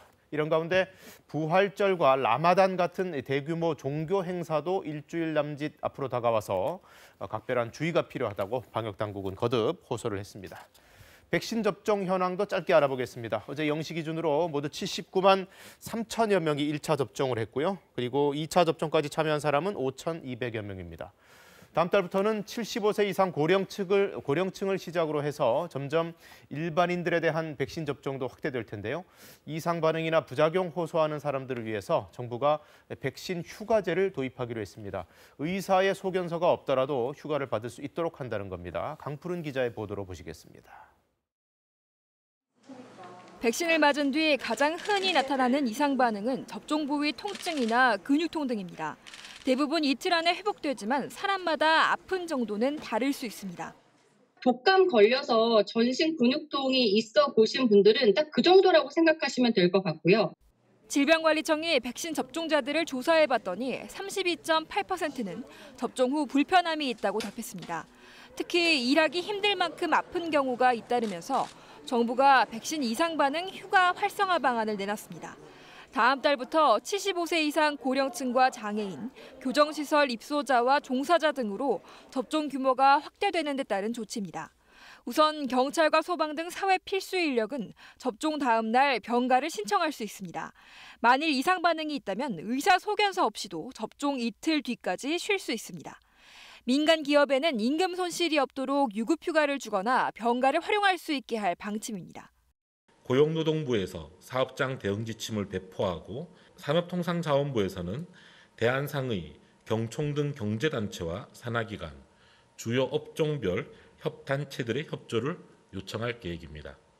또 감염병 예방법 개정 등을 통해 백신 휴가에 대한 법적 근거도 마련할 예정입니다. 미국 뉴욕주에선 백신 접종자에게 4시간 유급 휴가를 주는 법안이 시행되고 있으며 일본 정부도 비슷한 방안을 검토하고 있습니다. 한편 식약처는 백신 중 유일하게 1회 접종으로 개발된 얀센 백신에 대한 첫 전문가 자문 결과를 오늘 발표합니다. KBS 뉴스 강푸른입니다. 미국은 코로나19 백신 접종 속도가 상당히 빠릅니다만 그만큼 방역 조치를 푸는 것도 빨라지면서 부작용이 또 심각합니다. 일일 확진자 수가 다시 증가하고 있는데요. 규제 완화는 역시 시기상조였다는 전문가 지적이 나왔습니다. 황동진 기자의 보도입니다. 현지 시간으로 어제 미국의 신규 확진자는 6만 3,600여 명입니다. 지난주에는 하루 평균 6만 1,500여 명의 신규 확진자가 발생했습니다. 이는 그전 2주 평균치보다 11% 증가한 수치입니다. 지난달 일부 감염병 전문가들이 3월 말 확진자가 급증할 것이라고 예상했던 것과 일치하는 상황입니다. 미국 뉴욕타임스는 전염력이 더 강한 변이 바이러스가 확산하고 각 주가 봉쇄 조치를 완화했기 때문이라고 분석했습니다. 하버드대학교 공중보건대학 전염병 학자인 빌 해너지의 말을 인용해 영국 바이러스가 일반 바이러스보다 50% 이상 강하다면서 백신 보급에 따른 면역 효과를 상쇄시킬 것이라고 예측했습니다. 이와 관련해 앤서니 파우치 미 국립알레르기 전염병 연구소장은 변이 바이러스의 위험성뿐 아니라 봄방학과 일부 주의 규제 완화 조치가 증가세에 영향을 끼쳤다면서 시기상조라고 지적했습니다. 파우치 소장은 이런 급증을 막기 위해서는 최근 300만 명에서 350만 명까지 이뤄지는 백신 접종을 꾸준히 이어가야 한다고 강조했습니다.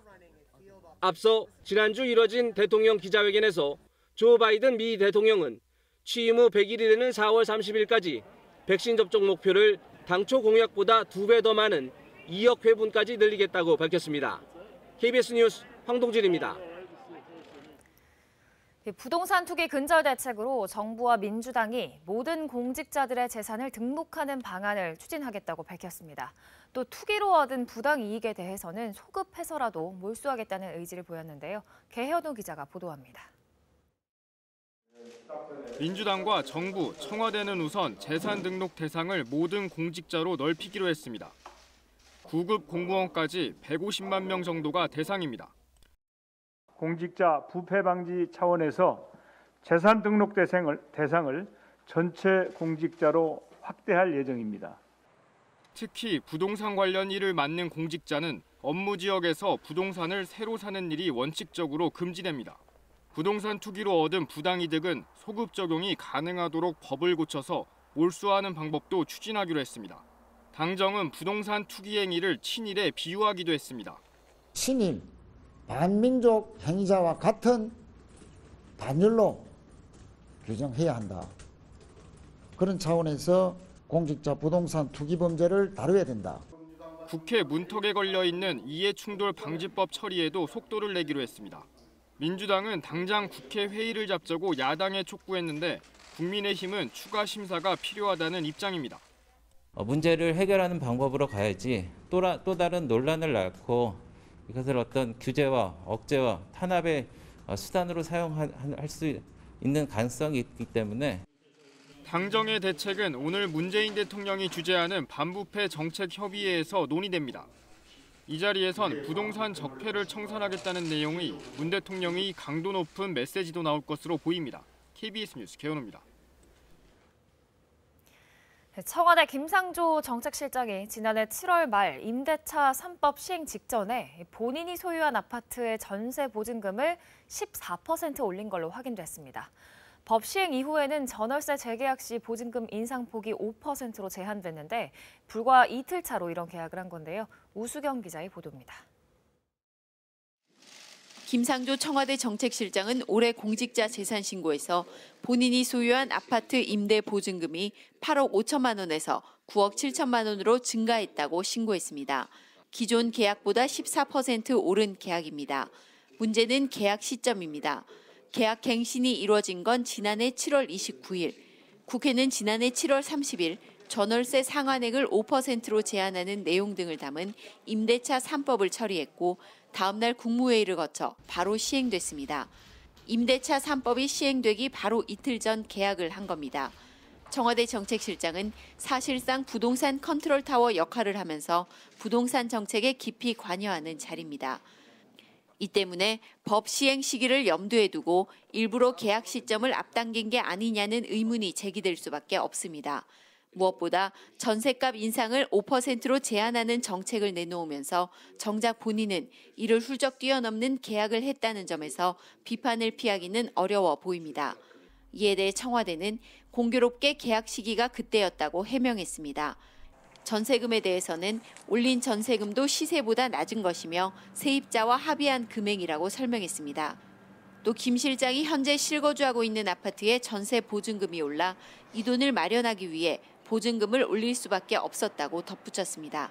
KBS 뉴스 우수경입니다.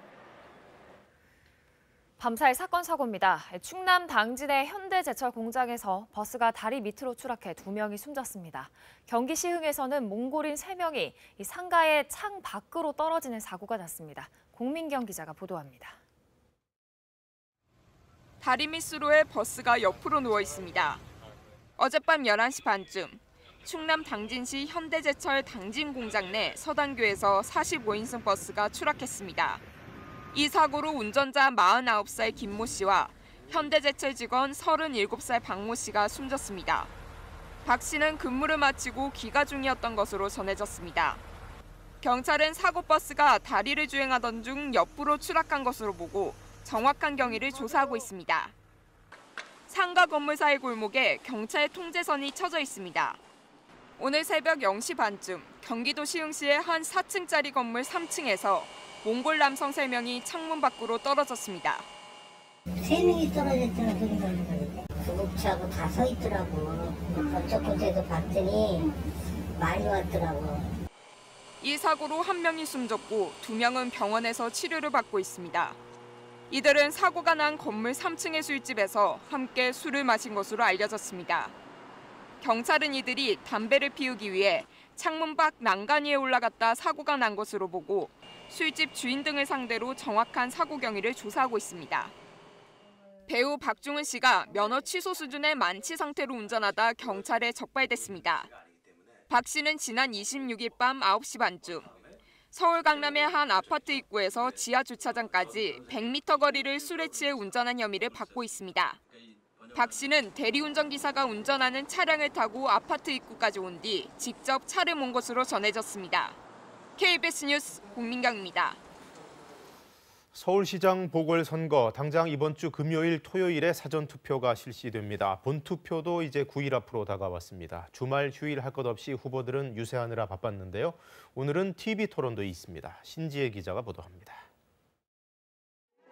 민주당으로선 지지세가 약한 서울, 강남.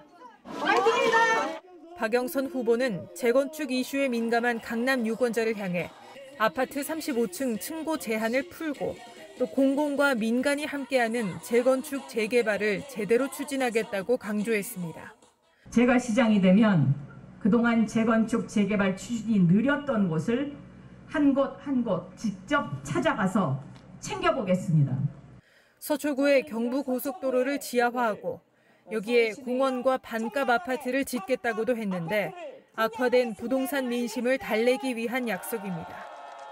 국민의힘 오세훈 후보는 강남권에서도 최근 높은 지지세를 보이는 청년층을 집중 공략했습니다. 유세 차량에는 20, 30대 유권자가 올라 여권의 도덕성을 비판했고 오 후보는 마이크를 넘겨받아 문재인 대통령이 분열의 정치를 한다고 주장했습니다. 젊은이들 무섭습니다. 그리고 저 때 20대, 30대 때하고 비교하면 정말 똑똑해요. 그 친구들한테 자랑스러운 정치하고 있습니다. 두 후보가 처음 맞붙는 오늘 밤 TV 토론에선 LH 투기 의혹과 정부의 부동산 대책, 또 오 후보 처가의 내곡동 땅 등이 주요 쟁점이 될 거로 보입니다.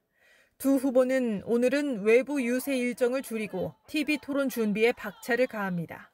박영선 후보는 오늘 오전 성북구에서 유세하고 오세훈 후보 캠프는 점심시간대에 여의도 증권가에서 순회 인사를 합니다.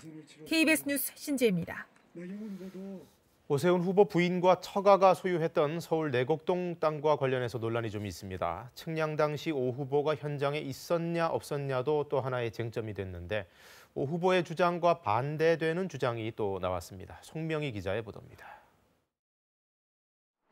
지난 2005년 6월 13일 서울 내곡동 땅을 측량할 당시 땅 주인 측에서 2명이 입회한 사실에는 경작인들과 오 후보 측이 일치합니다. 한 명은 오 후보 장인, 나머지 한 명을 두고 경작인들은 오세훈 후보, 오 후보 측은 큰 처남인 송모 씨로 주장하고 있습니다. 국토정보공사가 정의당 배진교 의원실에 제출한 측량 결과도입니다. 측량 의뢰와 측량 날짜, 토지의 상태 등이 기록돼 있고 오른쪽 하단에 당시 직접 측량을 실시한 국토정보공사 직원 3명의 인적사항과 도장이 공개돼 있습니다. KBS는 이들 3사람을 모두 접촉해 당시 상황을 물었습니다. 2명은 워낙 오래된 일이어서 기억나지 않는다고 답했습니다. 반면 측량팀장이었던 류모 씨는 취재팀과 전화통화에서 당시 오세훈 후보가 있었다며 기억을 설명했습니다. 류 씨는 현장에서 오세훈 후보를 봤다. 측량이 끝날 때쯤 하얀색 상의에 선글라스를 끼고 왔다고 말했습니다. 선글라스는 경작인들도 오세훈 후보로 기억하는 사람의 특징으로 언급한 내용입니다. 기다리고 있으면 거짓말, 그 영감님하고 오세훈 씨가 키가 크지 않아요. 선글라스 딱 끼었는데.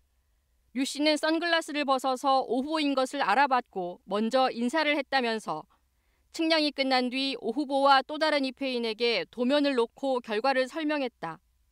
토지에 특별한 사항이 없어서 설명 시간은 오래 걸리지 않았고 오 후보의 반응은 알았다였다고 기억했습니다. 또 오세훈 후보는 워낙 유명인이라 기억나지만 다른 입회인은 입회 서명을 받은 것 외에 기억나지 않는다고 말했습니다.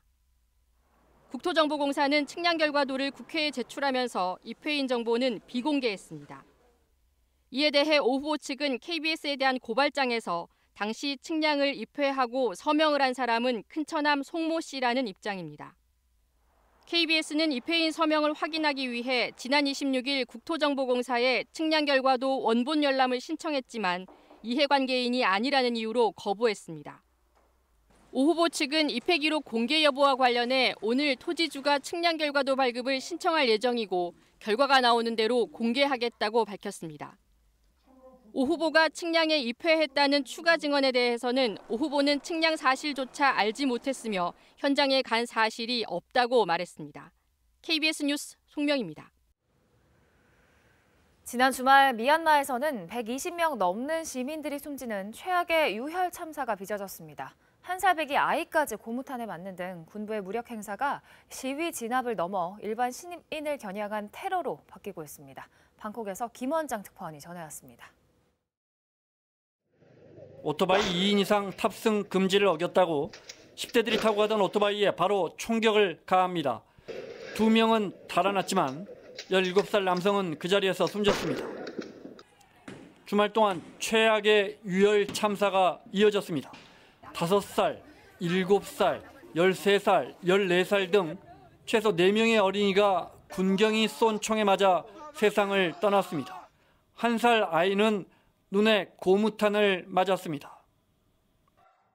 미얀마 군부의 시위대를 향한 유혈 진압은 사실상 일반 시민을 향한 테러로 바뀌고 있습니다. 이에 맞서 그동안 주로 평화 시위를 이어왔던 시위대는 하나둘 화염병과 사제총으로 무장하고 있습니다. 지난 금요일 불법 시위대는 등과 머리에 총을 맞을 수 있다고 경고한 미얀마 군정은 토요일 국군의 날에는 대규모 열병식을 열었습니다. 중국과 러시아, 태국 등 주변국 군 고위 관계자들이 대거 참석하면서 사실상 주변국들로부터 쿠데타를 승인받았습니다. 그리고 이를 미국 등에 보여주기라도 하듯이 주말 최악의 유혈 진압을 강행했습니다. 같은 날 방콕에서 열린 미스 그랜드 인터내셔널에 참가한 미얀마 대표는 시민들의 죽음을 전하며 국제사회의 관심을 거듭 촉구했습니다. Today, in my country, Myanmar, why I'm doing speech on this day, there are so many people dying, more than 100 people dying today. I deeply sorry for all the people who have lost their life. 미국과 영국, 일본 등 주요국들은 일제히 미얀마 군정의 주말 유혈 진압을 비난하는 성명을 냈습니다. 하지만 지금 국제사회가 할 수 있는 대책이 비난 성명뿐이라는 한계도 드러냈습니다. 한국에서 KBS 뉴스 김원장입니다. 미국과 중국 간의 갈등이 인권 문제를 놓고 격화되고 있습니다. 신장 위구르족 탄압 중단을 요구하며 미국이 제재를 발표하자 중국도 보복 제재 조치를 취한 건데요. 이 가운데 유엔은 신장 지역에 대한 제한 없는 접근과 조사를 놓고 중국과 협상 중이라고 밝혔습니다. 보도에 김기현 특파원입니다. 미 국무부가 신장 지역 인권 문제와 관련해 중국이 취한 대미 보복 제재를 규탄하는 성명을 발표했습니다. 토니 블링컨 장관 명의 성명에서 미 국무부는 중국이 인권과 기본적 자유를 위협하고 있다며 위구르족 탄압 중단과 함께 구금자 석방 등을 촉구했습니다. 이와 관련해 미국과 캐나다, 영국과 유럽연합은 지난 22일 바이든 정부 들어 처음으로 중국 관료들에 대한 제재를 발표한 바 있습니다. 대응에 나선 중국은 유럽 인권단체는 물론 미국 종교자유위원회 관계자와 캐나다 의원 등을 제재하는 보복 조치를 취했습니다. 토니 블링컨 미 국무장관은 다만 방송 인터뷰에서 중국과 적대적 측면이 커지고 있다면서도 경쟁과 협력 등 다면적 관계라는 점을 강조했습니다. 실제 세계보건기구 WHO가 공개할 코로나19 관련 보고서 작성에 중국 정부가 개입한 것은 사실이라면서도 추가 대응에는 신중한 모습이었습니다. Let's see what comes out in that report, but we do need to have both accountability for the past, but I think our focus needs to be on building a stronger system for the future. 유엔은 긴장 고조의 원인으로 지목된 신장 지역에 대한 무제한 접근과 조사 가능성을 놓고 중국 정부와 협상 중이라고 밝혔습니다. We have asked for the Human Rights High Commissioner to be able to have a visit in China without any limitations in the access. This is being negotiated at the present moment between the Office of the High Commissioner and the Chinese authorities. 이런 가운데 바이든 정부 첫 한미일 외교장관 회담이 다음 달로 추진되고 있어 미중 관계를 둘러싼 또 다른 변곡점이 될 거란 전망을 낳고 있습니다. 워싱턴에서 KBS 뉴스 김기현입니다. 수에즈 운하에서 대형 선박이 자초되는 사고로 통행이 마비된 지 벌써 일주일째입니다. 그만큼 피해는 나날이 막대해지는데 예인 작업에는 아직 별다른 성과가 없는 상황입니다. 박석호 특파원이 보도합니다. 지중해와 홍해를 연결하는 길이 190km의 수에즈 운하. 아시아에서 유럽으로 가는 해상 물류의 지름길인 이곳에서 대형 컨테이너 선박이 좌초한 지 오늘이면 일주일째입니다. 지난 23일 갑자기 불어닥친 모래 폭풍 속에서 400m 길이의 에버 기븐호의 선체가 대각선 방향으로 틀어지다 보니 선수와 선미가 운하 가장자리에 모래톱에 걸린 상태입니다. 이집트 교통당국은 배가 가벼워지도록 9,000톤가량의 평형수를 빼낸 데 이어 운하 가장자리에서 27,000 세제곱미터 규모의 모래까지 퍼냈습니다. 또 대형 예인선을 투입해 에버 기븐호를 밀어보고 있지만 아직 성과가 없습니다. 이에 따라 LCC 이집트 대통령은 배에 실려있는 컨테이너 2만여 개 가운데 일부를 드러내는 방안까지 고려하라고 지시했지만 하역 시설이 없는 곳이라 작업이 만만치 않습니다. لما بيفشل بننقل للسيناريو اللي بعده واحنا نكون مجهزين له لكن التوقيت بالظبط ما اقدرش بصراحه اقول لاني مش عارف. 운하 마비가 길어지면서 피해도 급증하고 있습니다. 360여 척의 선박은 운하가 다시 열리기를 기다리고 있고 일부 선박은 연료비만 3억 원 이상을 더 쓰며 아프리카 남부 항로로 우회하는 중입니다. 이집트 정부의 운하 통행료 손해도 하루에 약 158억 원 수준인 것으로 추산돼 피해 보상에 대한 책임 공방도 예상됩니다. 에버 기브노는 선주가 일본의 쇼웨이 기센이며 배를 빌려 운항하는 선사는 타이완의 에버 그린입니다. 두바이에서 KBS 뉴스 박석호입니다. 충남 서부에만 내려졌던 황사경보가 조금 전 7시 10분에 기해서 서울을 비롯한 수도권과 충청, 강원 남부 지역과 경북 내륙 지역으로 확대됐습니다. 북서풍을 타고 황사가 유입된 건데요. 지금 전국 대부분 지역에서 황사가 관측되고 있습니다. 서울은 446 마이크로그램, 경기도와 세종, 대전은 500 마이크로그램을 넘어섰습니다. 계속해서 황사가 유입되겠고요. 또 입자가 작아서 몸에 해로운 초미세먼지까지도 유입되면서 오늘 전국 미세먼지 농도 매우 나쁜 단계 예상됩니다. 호흡기 약하신 분들은 마스크를 꼭 착용하셔야겠습니다. 지금 서쪽 지역을 중심으로는 안개가 뒤엉켜서 가시거리가 매우 짧습니다. 오늘 전국에 가끔 구름이 끼겠고요. 강원 영동 지역을 중심으로는 오후까지 바람도 강하게 불겠습니다. 현재 기온 어제 아침과 비슷하고 한낮에는 서울 15도, 대구 20도 예상됩니다. 날씨 전해드렸습니다. 경기도청의 전직 간부가 대기업이 개발할 땅의 인접 토지를 가족 회사 명의로 미리 사뒀다가 몇 배 차익을 챙겼다는 의혹이 제기됐습니다. 기업 투자 유치를 담당했던 사람이라니까 아무래도 그쪽 정보에 밝았을 텐데요. 경찰이 투기 의혹 본격적으로 수사하고 나섰습니다. 김재현 기자의 보도입니다. 부동산 투기 의혹을 받는 전 경기도청 간부 김모 씨가 어제 아내와 함께 경찰에 출석했습니다. 내부 정보 미리 파악해서 땅 사신 거 아닙니까? 경기도청 투자진흥과 소속 팀장이었던 김 씨는 2018년 1월 SK건설이 반도체 클러스터 조성을 위한 투자 의향서를 용인시에 제출한 사실을 경기도에 보고했습니다. 그런데 김 씨는 9달 뒤 아내가 대표로 있는 회사 명의로 용인시 원산면의 개발 예정지 인근의 땅 1,500제곱미터를 5억 원을 주고 샀습니다. 그로부터 넉 달 뒤 SK하이닉스는 1조 8천억 원을 들여 원산면 일대의 땅을 사서 개발하겠다는 계획을 발표했습니다. 김 씨가 구입한 땅의 가격은 이후 5배가량이나 뛰었습니다. 경기도는 지난 23일 부패방지법 위반 혐의로 김 씨를 경찰에 고발했습니다. 이 부분만 가지고도 충분히 그 사람은 업무상 비밀을 침해했다고 판단을 한 거고요. 고발 접수 이틀 뒤 김 씨의 주거지를 압수수색한 경기남부경찰청은 어제 김 씨 부부를 불러 내부 정보를 이용해 토지를 매입했는지를 집중적으로 추궁했습니다. 경찰은 이와 함께 LH 전북본부 전직 직원인 한모 씨도 소환해 조사했습니다. 전주에 사는 한 씨는 다른 LH 직원과 이웃 주민 등과 함께 3기 신도시 발표 전 광명시 노은사동의 땅 3천여 제곱미터를 사들여 투기 의혹을 받고 있습니다. 이로써 가장 먼저 투기 의혹이 제기된 전현직 LH 직원 15명 가운데 11명이 경찰 조사를 받았습니다. KBS 뉴스 김재현입니다.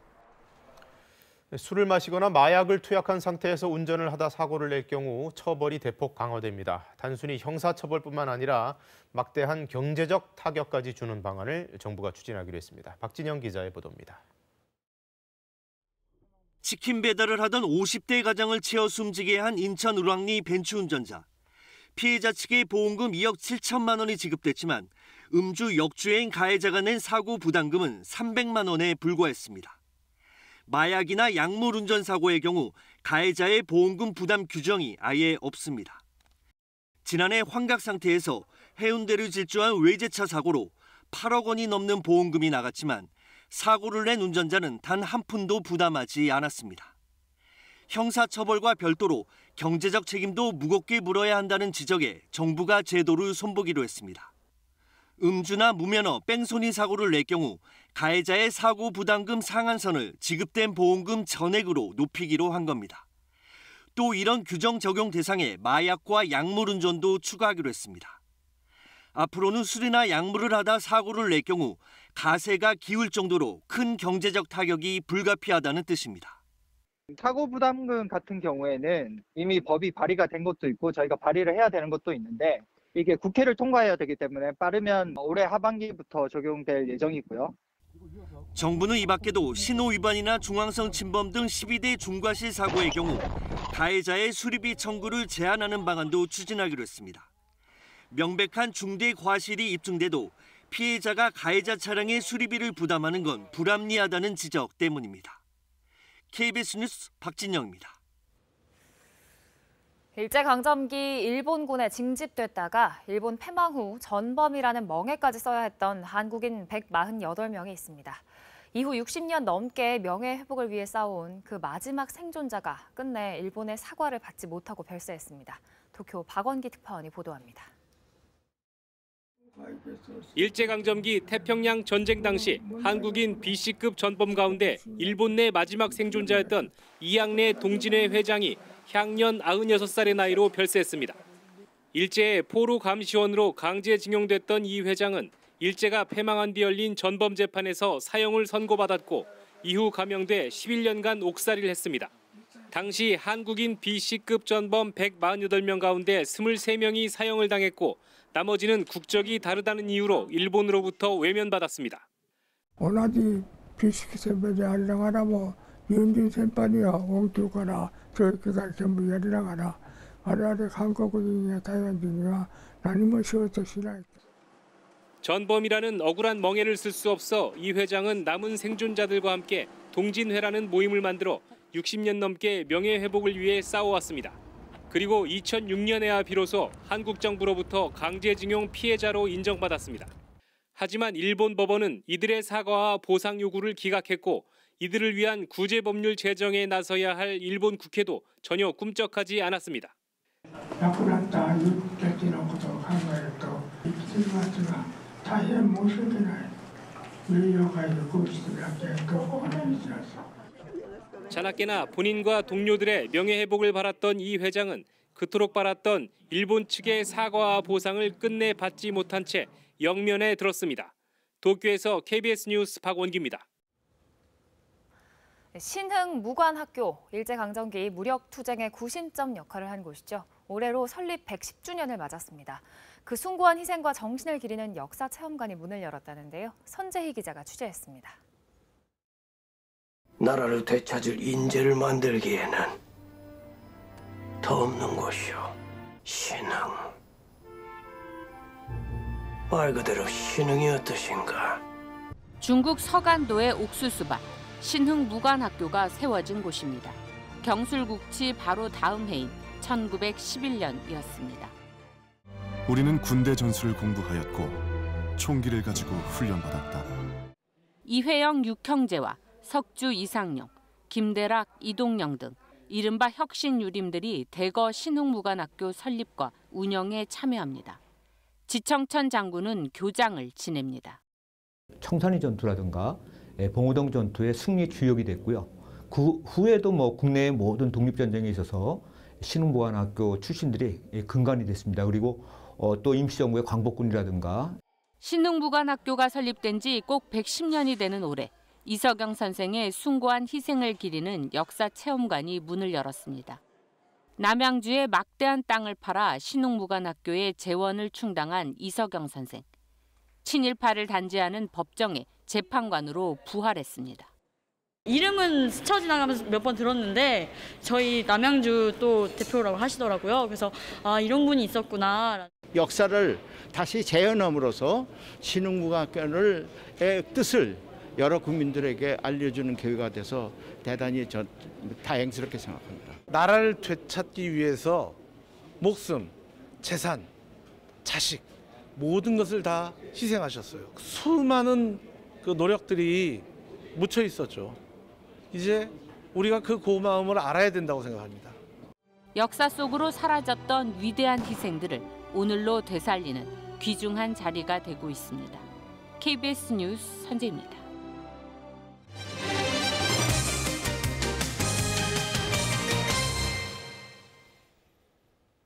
대전 도심에서 횟집과 클럽을 중심으로 코로나19 감염이 확산하고 있습니다. 횟집에서 시작된 감염이 인근 클럽까지 번진 건데요. 클럽 방문자는 1,000명이 넘어 대규모 확산이 우려됩니다.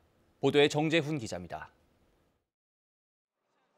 20대 젊은 층들이 즐겨 찾는 대전 도심의 번화가입니다. 술을 마시며 춤을 추는 클럽과 감성 주점이 즐비합니다. 지난 22일 한 횟집을 방문한 20대 한 명이 코로나19에 확진됐습니다. 이후 이 횟집을 매개로 연쇄 감염이 발생했고 누적 확진자가 17명으로 늘었습니다. 횟집 연쇄 감염은 인근 클럽으로 확산했습니다. 횟집을 들렀다 지난 26일 확진된 20대 남성 1명이 인근 클럽 종사자로 밝혀졌습니다. 같은 클럽의 종사자 1명과 이 클럽에 들렀던 20대 방문자 2명이 추가로 확진되면서 집단 감염 우려가 커지고 있습니다. 지난 19일부터 이 클럽을 방문한 사람이 전자출입 명부를 통해 확인된 사람만 1000여 명. 방역당국은 방문자 전원에게 조속한 검사를 촉구하고 시민들에게 일대 방문을 자제할 것을 요청했습니다. 젊은 층 중심으로 특히 둔산동 그 지역 일원을 중심으로 굉장히 확산세가 끊이지 않고 있습니다. 따라서 오늘 전화 문자를 보고 또 개별적으로 연락 받으신 분들은 클럽 관계자와 방문자 등이 잇따라 확진됨에 따라 방역당국은 다음 달 9일까지 해당 클럽에 대해 집합금지 명령을 내렸습니다. 대전시는 확진된 클럽 종사자 1명이 보건소에 진단검사 요청해도 검사를 받지 않은 채 클럽에서 많은 사람과 접촉했고 방문 장소에 동행한 사람을 밝히지 않는 등 역학조사를 방해했다며 감염병 예방법 위반 등의 혐의로 경찰에 고발할 방침입니다. KBS 뉴스 정재훈입니다. 폐교 위기에 처했다가 다시 살아난 한 초등학교가 단양에 있습니다. 다양하고 파격적인 여러 지원책이 큰 효과를 거두고 있는데요. 함영구 기자가 소개합니다. 한 학생이 조심스럽게 말 위에 오릅니다. 능숙하게 팔을 벌리면서 말을 탑니다. 오른팔만 들어봐. 쭉, 그렇지. 쭉 들어. 좋아. 허리 좀 더 펴주고. 교실 수업은 오붓하고도 진지하게 진행됩니다. 학생 수가 적다 보니 눈높이에 맞게 맞춤형 수업을 진행합니다. 이곳은 지난해까지만 해도 전교생이 20명이 안 되는 분교 폐교 대상이었습니다. 하지만 올해 4명이 입학했고 9명이 전학와 전교생이 23명으로 늘었습니다. 활기차고 학생들이 명랑하고도 밝게 어떤 체육활동도 신나게 하고 서로 소통하면서 좀 재밌게 즐겁게 시간을 보내고 열심히 공부하고 있습니다. 이 같은 변화는 학교와 주민, 졸업생의 관심과 지원으로 가능했습니다. 한때 전교생이 1000명을 웃돌던 학교가 폐교 위기에 놓이자 7천여만 원의 기금을 모아 교육 환경 개선에 나섰습니다. 전교생에게 100만 원의 장학금을 주고 통하기 힘든 학생들에게는 택시비를 지원하기 시작했습니다. 전입생을 늘리기 위해 귀농, 귀촌 주택을 제공하고 승마 골프 등 다양한 방과 후 프로그램도 추진했습니다. 장학금을 지급하고 또 등하교 택시비를 지원해주고 그 승마 학교라든가 골프 특성화 학교로 가는 길에 우리 장비라든가 시설 같은 걸 지원해주는 거기에 또 초점을 맞춰져 있고. 이론과 체험을 병행하는 수업으로 교육의 질이 높아지고 학생들의 흥미도 커졌습니다. 아침 일찍 일어나서 스스로 학교 갈 준비를 하는 모습에 엄마로서 너무 뿌듯하고 기분이 좋았습니다. 사라질 위기에 놓였던 한 초등학교가 주위의 관심과 도움으로 새로운 도약을 꿈꾸고 있습니다. KBS 뉴스 함영구입니다. 노인들에게 가장 힘든 집안일 중 하나가 이불 빨래입니다. 이불은 부피도 크고 무게도 나가다 보니 빨래하기가 쉽지 않죠. 강원도에서는 노인들의 이불을 대신 빨아주는 노노케어 사업이 도입돼서 호응을 얻고 있습니다. 하초희 기자입니다. 70대 노부부가 사는 집에서 다른 노인들이 집안에 쌓여있던 이불을 꺼내 차에 싣습니다. 이불을 빨래방으로 가져가 세탁기에 돌리고 건조까지 해줍니다. 노인이 노인을 돌보는 강원형 노노케어, 노인 공공 빨래방 사업입니다. 만 60살 이상 20명이 4개조로 나뉘어 일하며 월급으로 1인당 70만 원 정도를 받아 만족감이 큽니다. 집에 있으면 사실 우리 나이는 굉장히 우울하거든요. 여기 와가지고 이렇게 일자리도 있고 돈도 벌고 일도 하고 하니까 굉장히 좋아요. 보건복지부와 해당 시군, 한국노인인력개발원, 기업체 등 4개 기관이 시설 설치부터 운영까지 책임집니다. 빨래방 이용료는 무료입니다. 아니, 감사하죠. 이렇게 봉사해 주는 거. 이불 나이 먹으면 이불 빨래도 힘들거든요. 이거 끄집어내고 이거 넣는 것을 끄집어내 여는 게 되게 힘들어요. 지난해 10월 강원도 삼척에서 시범 운영을 시작한 뒤 하루 평균 5가구가 이용하고 있습니다. 반응이 굉장히 좋아서 도내 18개 시군뿐이 아니라 전국 확산도 가능하다고 봅니다. 많은 공공기관의 관심과 후원이 필요한 상황입니다. 이 사업은 지난해 복지부의 상생형 노인 일자리 사업 모범 사례로 선정됐습니다. 지금은 이불 빨래 서비스만 제공하고 있는데요. 앞으로는 거동이 불편한 사람들을 위해 가정 상비약과 생필품, 우유 등도 배달할 계획입니다. KBS 뉴스 하초입니다. 13살 유대인 소녀가 남긴 세계적 베스트셀러 안내의 일기 아시죠? 이보다 앞서 나치 치하의 참혹한 현실을 고발한 유대인 작가의 소설이 80년 만에 독일어로 출간되고 드디어 우리 독자들과도 만납니다. 이 밖에 새로 나온 책들 김석 기자가 소개합니다. 나치의 유대인 박해를 피해 전 재산을 싸들고 기차에 몸을 숨긴 주인공. 기차로 독일 전역을 배회하며 다양한 인간 군상을 만나다가 끝내 동료에게 배신을 당해 서서히 미쳐갑니다. 안내의 일기보다 먼저 유대인 박해를 고발한 원작 소설은 27의 요절한 유대인 작가 보슈비츠의 이름을 전 세계 독자들에게 각인시켰습니다. 작가가 독일어로 초고를 쓴 지 80년 만인 2018년에야 작가의 모국어인 독일어로 출간되며 세상의 빛을 본 문제작입니다. 단지 피해자로만 그려지지 않는 다층적인 성격의 주인공을 통해 야만의 시대가 낳은 비극을 적나라하게 드러냅니다. 새들도 냄새를 맡을 수 있을까? 한 다리로서도 넘어지지 않는 비결은 뭘까? 쉬지도 않고 나는 철새들은 도대체 언제 잠을 잘까? 7살 때부터 새를 관찰하고 그림을 그리고 글을 써온 미국의 저명한 조류 관찰자가 경이로운 새들의 세계로 안내합니다. 새가 된다는 것이란 원래 제목답게 흔한 조류도감이 알려주지 않는 새의 아름다움을 가장 놀라운 방식으로 보여줬다는 찬사를 얻었습니다. 60이 돼도 노인 축에 못 드는 고령 사회의 5, 60대, 제2의 인생을 설계하는 신중년들에게 창의적인 전환을 제안합니다. 20세기 미술계 최고의 슈퍼스타 앤디 워홀의 일대기를 써내기 위해 작가가 5년을 꼬박 매달려 완성한 564쪽에 이르는 대작입니다. 서포 김만중의 구운 몸과 더불어 조선 후기의 선풍적인 인기를 누린 장편 역사소설 창선가미록이 새 번역으로 독자들을 찾아왔습니다. 260여 종에 이르는 필사본 가운데 오류가 가장 적다는 국립중앙도서관 소장본을 중심으로 원전의 말맛을 생생하게 되살렸습니다.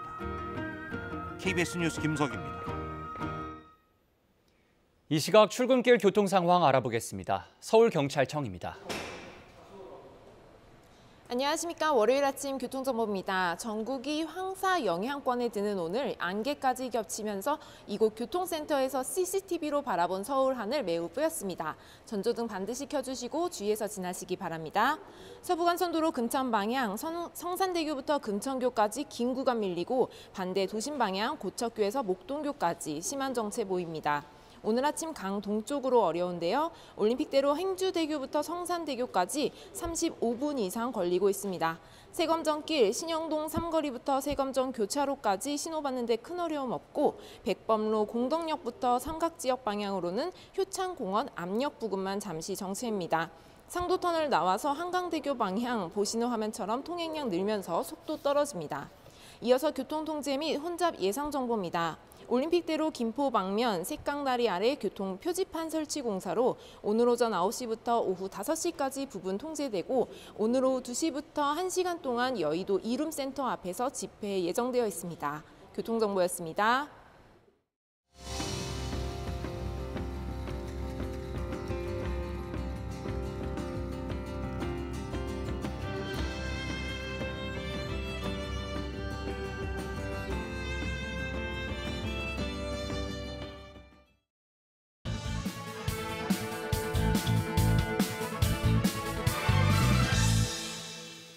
지난주 서울에서 핀 벚꽃이 특별한 화제를 불러 모으고 있습니다. 1922년 관측 이래 가장 빨리 벚꽃이 피었기 때문입니다. 평균 개화 시기보다는 17일, 역대로 가장 일렀던 지난해보다 3일 더 빨랐습니다. 서울의 벚꽃 개화 시점은 종로구 서울기상관측소에 있는 왕벚나무를 기준으로 한 가지에 3송이 이상 꽃이 피었을 때 개화한 것으로 판단합니다. 기상청은 그 이유를 기후 관점에서 설명하고 있습니다. 2, 3월에 기온이 평년보다 높고 일조 시간도 평년보다 많았기 때문이라는 것입니다. 2월 평균 기온은 2.7도로 평년보다 2.3도 높고 일조 시간은 181시간으로 평년보다 17.7시간 많았습니다.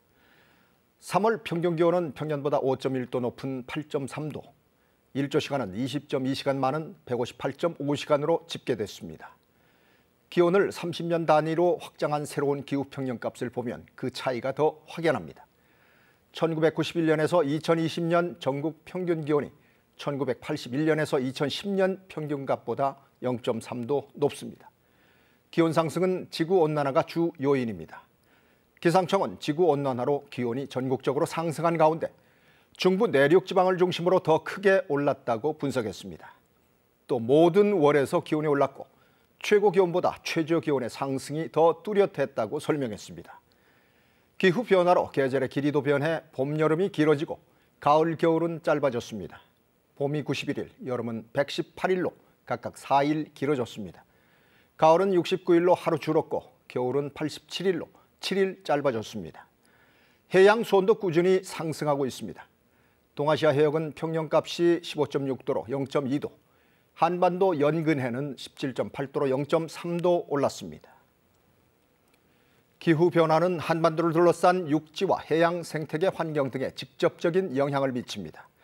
당장 동식물과 농수산물 등의 생장과 분포, 관리 등이 종전과 확연히 달라집니다. 그로 인해 우리의 식생활, 먹거리 환경이나 농축수산업 등의 생산과 수급 대책 등도 변화가 불가피해 대응력을 키워야 합니다. 그 밖에도 에너지 대책이나 지역별 홍수와 가뭄 등 재해 예방의 기준과 정보도 달라지면서 재난 대응의 새 기준과 지침 마련도 시급합니다. 뉴스 해설이었습니다.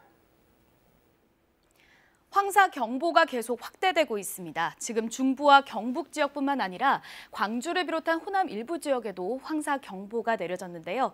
전국 대부분 지역에서 황사가 관측되면서 지금 미세먼지 농도가 매우 나쁨 수준을 보이고 있습니다. 세종과 충북, 대전은 미세먼지 농도가 600 마이크로그램을 넘어서면서 평소보다 100배가 넘는 수치를 보이고 있습니다. 우리나라 내에서는 지금 북서풍을 타고 황사가 계속 유입되고 있는데요. 오늘 종일 미세먼지 농도 매우 나쁨 단계 예상됩니다. 또 이뿐만 아니라 입자가 작아서 몸에 해로운 초미세먼지 농도까지도 나쁨에서 매우 나쁨 수준까지 치솟을 것으로 예상돼 호흡기 관리 잘해주셔야겠습니다. 지금 서쪽 지역은 먼지와 안개가 뒤엉켜서 가시거리가 200m 미만까지 짧아진 곳이 있습니다. 오늘 전국에는 가끔 구름이 끼겠고요. 강원 영동 지역을 중심으로는 오후까지 바람이 강하게 불겠습니다. 현재 기온 어제 아침과 비슷합니다. 서울이 8.4도 가리키고 있고요. 한낮에는 서울 15도, 대구 20도, 광주 19도 예상됩니다. 바다의 물결은 모든 해상에서 비교적 높게 일겠습니다. 날씨 전해드렸습니다. 월요일 아침 KBS 뉴스 광장 마칩니다. 시청해주신 여러분 고맙습니다.